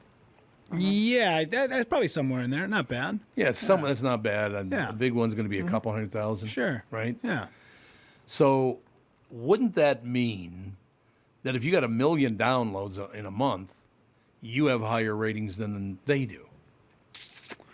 More people, right? Yeah. Because even if you go the same people for all 1 million, there would be, it'd still be a couple of 100,000 people. Yeah, I would say like even if you have half the numbers for a podcast as you do for like a terrestrial radio station, Right. I believe your ratings would still be better because the people that find you on a podcast are searching you out. They want to be a part of it. They're on purpose. Where Exactly. sometimes you're just like, I don't know, I got 6 presets on the radio and I just want to fill them up, so I just bop around. I have my 1 or 2 stations that I go to all the time, but a podcast, you really have to search people up to find it. So Yeah, you do. And, I think we've said before, there's 2 ways to make $1,000. You get one person to give you $1,000, or you get 1,000 people to give you $1. Yep. I would much rather have one guy give me $1,000 because that person is going to be much more invested.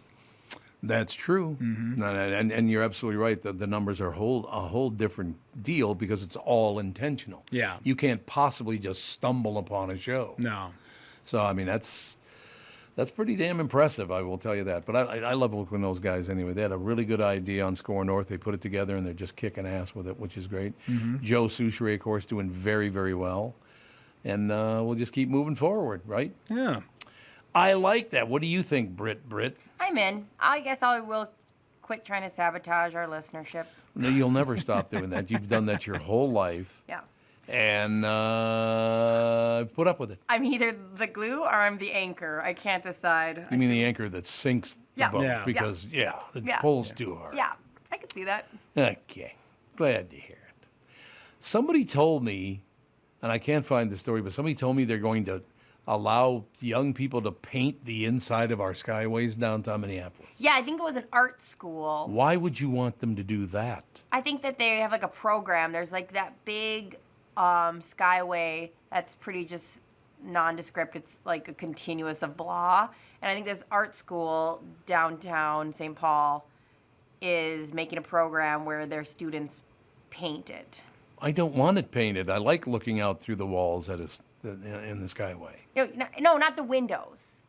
Oh, I thought it was the like windows walls. they were talking about. No. I was like, why are you so walls? They're glass. Yeah. That there's one area that's like a big hallway. Oh, there is? Okay. Yeah. And I've been in Skyway in years. I was like, why are you so attached to blah? And it's just kind of like a beige blah continuation. And so they made it sound like they were painting the windows too. No. I'm pretty sure. Well, here, good. I found, good. Oh, you found the story good. Yeah, and you can kind of see just from the picture that they have in the Star Tribune. Oh, they do? It's like a painting that is then like installed. There's not going to be people in the hallway that are just like hanging out with a bunch of like acrylic paints and an easel and just, So it looks like it's pre-painted and then they install it. But yeah, you're right. Sometimes you walk through some of these Skyways and you're like, beige? I know. Beige halls for as far as the eye could see. Yeah. Like, can't we spruce this up just a little bit? So it just says, over the years, many of downtown St. Paul residents, workers, and visitors have come to know the Victory Ramp's long, white-walled stretch of Skyway as a windowless corridor leading to lunch breaks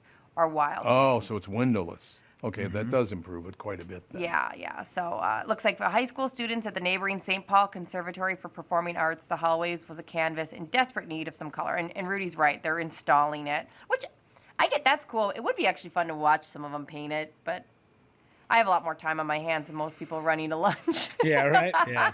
I was trying to think of the last time I was in a Skyway. I bet you it's been 30 years since I've been in a Skyway. I bet you we used to constantly go in them when I lived in Bryn Mawr and go to shows. Oh, yeah. But yeah, now it's probably been like 3 years at least. 3 years since you've been in one? Yeah. It's been a long time since I haven't avoided them. Yeah. There was no reason for me to use them. It is funny when traveling comedians come to town and they all bring up the fact that we have like a Skyway system. Right. It's like, you guys are like like a little habit trail, like a little gerbil.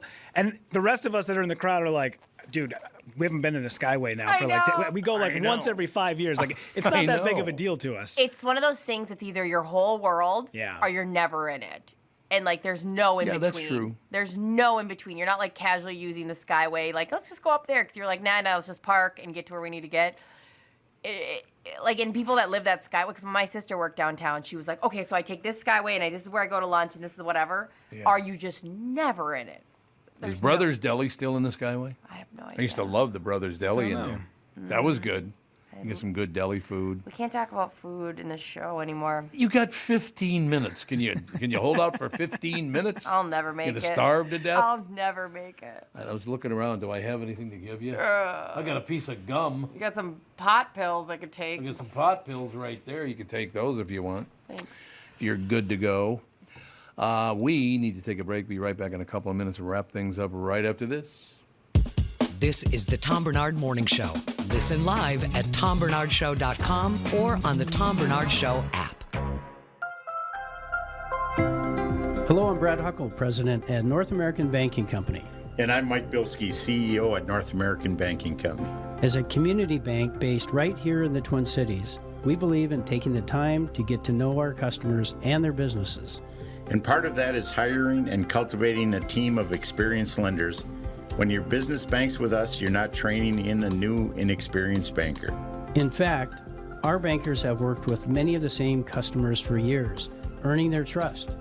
We get to know you and your business, and you get to know and rely upon us. When your business is looking to capitalize on an opportunity or solve a problem, we'll be here to help you. Tom here. I know Brad and Mike, and I trust that with my banking, they've personally delivered on everything they've just said. So why not bank with my banker, North American Banking Company, a better banking experience, member FDIC, and equal housing lender. Hi, I'm Mike Bryant from Bradshaw & Bryant. If you've been hurt in a car collision, it's traumatic enough. You don't need to waste time and energy on the legal stuff. Think of us as a partner who will guide you through the process. First off, you need to recover, but part of that is getting the compensation you deserve. At Bradshaw & Bryant, we'll work hard so you can get the rest you need during the trying months after a personal injury.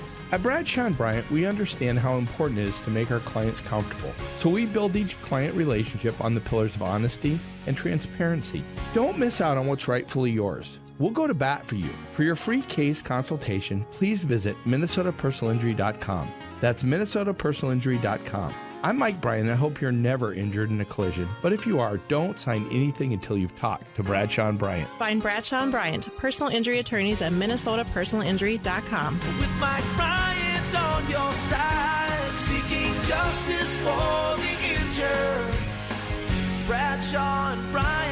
Hey folks, Judd Zolgad here, and you know the unofficial start of summer is just 2 weeks away. You could lose up to 10 pounds by Memorial Day with Livia's doctor-recommended program. Look and feel your best with the weight loss program voted #1 in Minnesota. Receive personalized and guided support from Livia's team of experts. Join today and receive 3 months free. What are you waiting for? Get summer ready with Livia. Call today, 855-GO-LIVIA, or visit livia.com. You know, I lost 40 pounds more than a year ago now with the help of my friends from Livia, and here's the most important thing.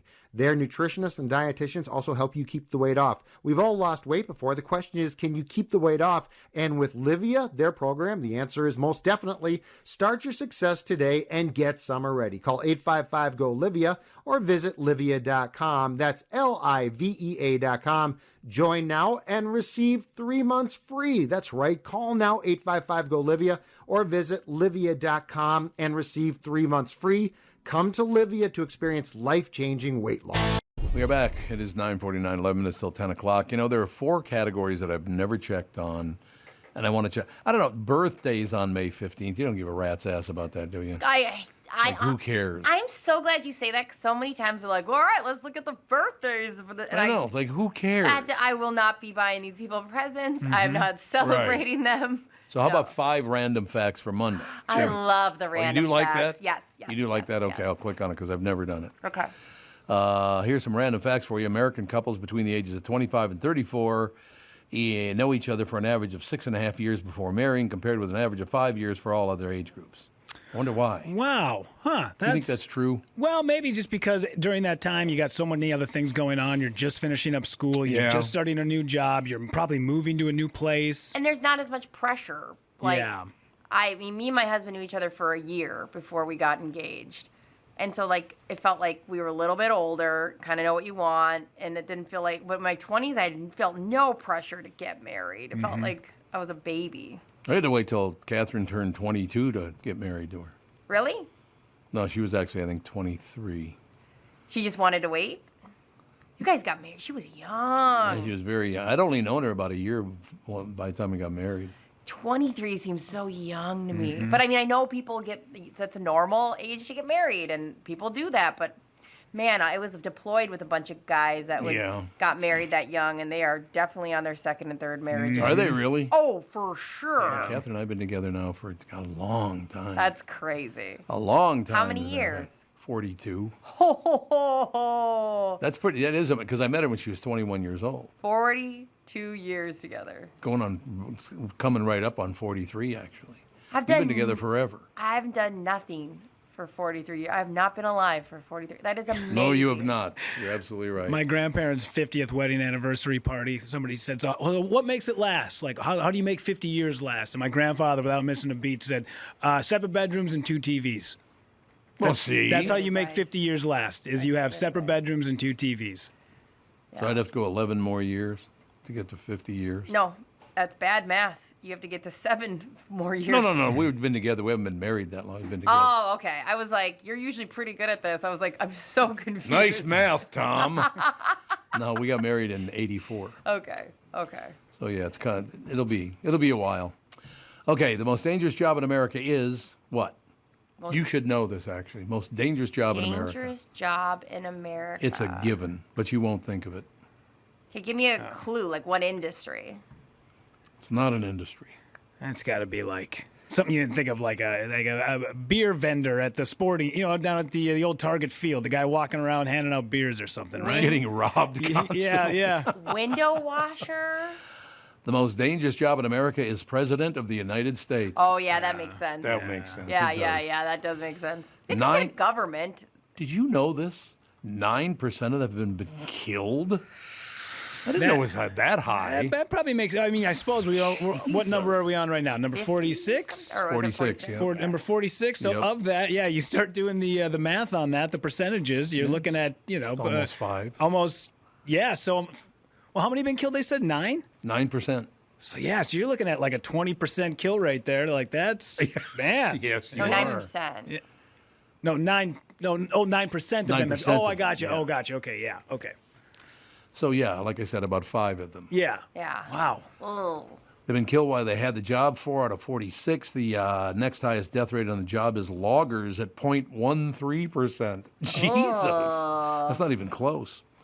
By the way, another 4 presidents have died of natural causes while in office. So if you count those, the death rate on the job is closer to 18%. Wow. Whoa, that is big. Oh, there was something I'm supposed to say. We both agreed. Okay. I'd gotten a message from our guest that was just on about tonight. Okay. This is Scott. Scott, we came in. He has a podcast, Officer Down Memorial Podcast, and he said that the memorials tonight open to the public. Public encouraged to attend to support our cops. Minnesota Law Enforcement Memorial Program starts at 7 p.m. at the Law Enforcement Memorial located at Wabasha Street North and 12th Street East. Okay, I completely almost forgot. Good job, sister. Give us another rando. When The Simpsons debuted in 1989, Bart was 9 and Homer was 36. If the characters actually aged, Bart would be older today than Homer was then, and Homer would be a boomer. Sure. Well, he would be a boomer, wouldn't he, in any case? Well, maybe Maggie would be a non-baby. Maybe we should acknowledge that at some point. Maggie, she's always been a baby. I know. Sucking on that pacifier. Pacifier. I love that show. To this day, I still love that show. I love when she clicks it out. Mm-hmm. It's Yeah, like, she can pop. Yep. That's so weird that started on the Tracy Ullman show, and they never gave her credit for it. Oh, I didn't know that. Yeah. Mm-hmm. The first Simpsons were on the Tracy Ullman show, and then they moved it, and they gave her 0 credit for helping develop the characters. Whatever. The first NBA game ever was in Canada. I did not know that. In 1946, the New York Knickerbockers played an old team called the Toronto Huskies. Yeah, I was going to say, I thought it was Toronto. Yeah, okay. Makes sense. Yeah, it was in Toronto, in Canada. And Helen Keller wasn't born blind or deaf. She lost her sight and hearing to a disease that was when she was 1.5. Jesus. Oh. Her disease was called, and I quote, brain fever. I suppose back then they didn't really have a lot of scientific words for everything. Yeah, They that's didn't really true, know, so it's yes. just like, well, brain fever. She's hot and her brain's messed up, so brain fever it is. Works for me. Mm-hmm. You get that brain. What's that sad face? Oh no, I was just thinking about she lost it at 1.5, and we talk about all these amazing things she can do, and I was trying to think in my brain okay, is any of that could be incorporated for the small amount of time she had both vision and I'm like, no. I was deep in thought. Sure. It's true.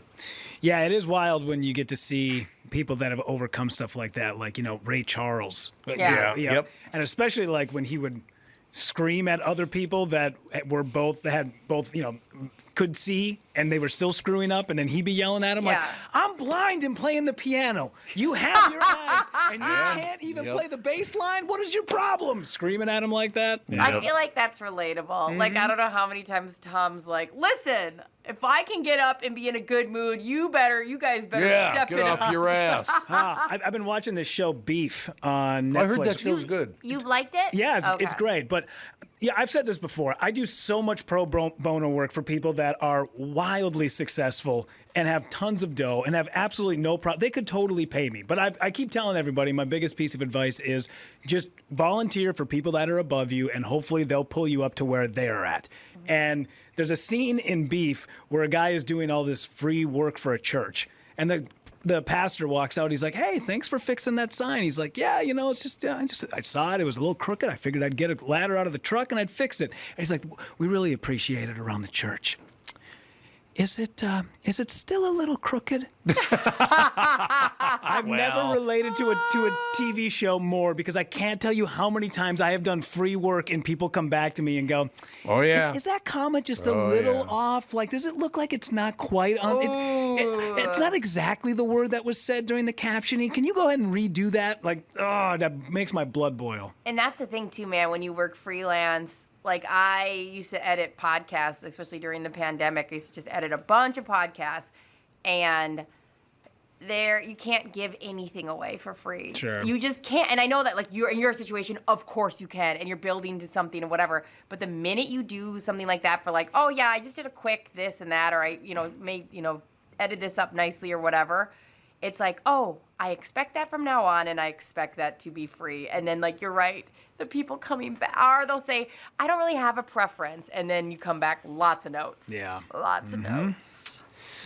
Yeah, you got to be very careful with giving people money. Giving people anything, giving Or anything for anything, free. exactly. Because they always want more. Well, next time you got to bring more. It's like, no, I didn't have to do this time. I know. It's like, what are you talking about? Give a mouse a cookie. Well, you do well, so why shouldn't I get some? Because I did well, you should get some of it? What? Yeah. People that always makes just no yeah. sense. Yeah. I mean, Where do it's they just come up funny. with that idea? I don't know. And now people are expecting coworkers to buy their coworkers boats. It is exhausting. Yeah, I mean, the daily pressure. Daily pressure. It's unbelievable. It's nonstop. That's all I'm saying. Well, I got throttle fever, and the only thing that's going to take care of it is throttle therapy. But you got to do it like Christopher Walken. I couldn't. I got the throttle fever. Got the fever. I love him. Oh, great, isn't he? Yeah. He's I still those stories that are told about him. Wow, that's his reaction. Everything. Wow. Wow. So. Wow. Yeah. Wow. That's when he's really excited. He goes, wow. Stick you in the eye with a soldering iron. All right, that's going to do it for today, ladies and gentlemen. Any closing comments? No, I'm excited to go eat. Okay, she's going to go eat, so we'll talk to you tomorrow. Bye.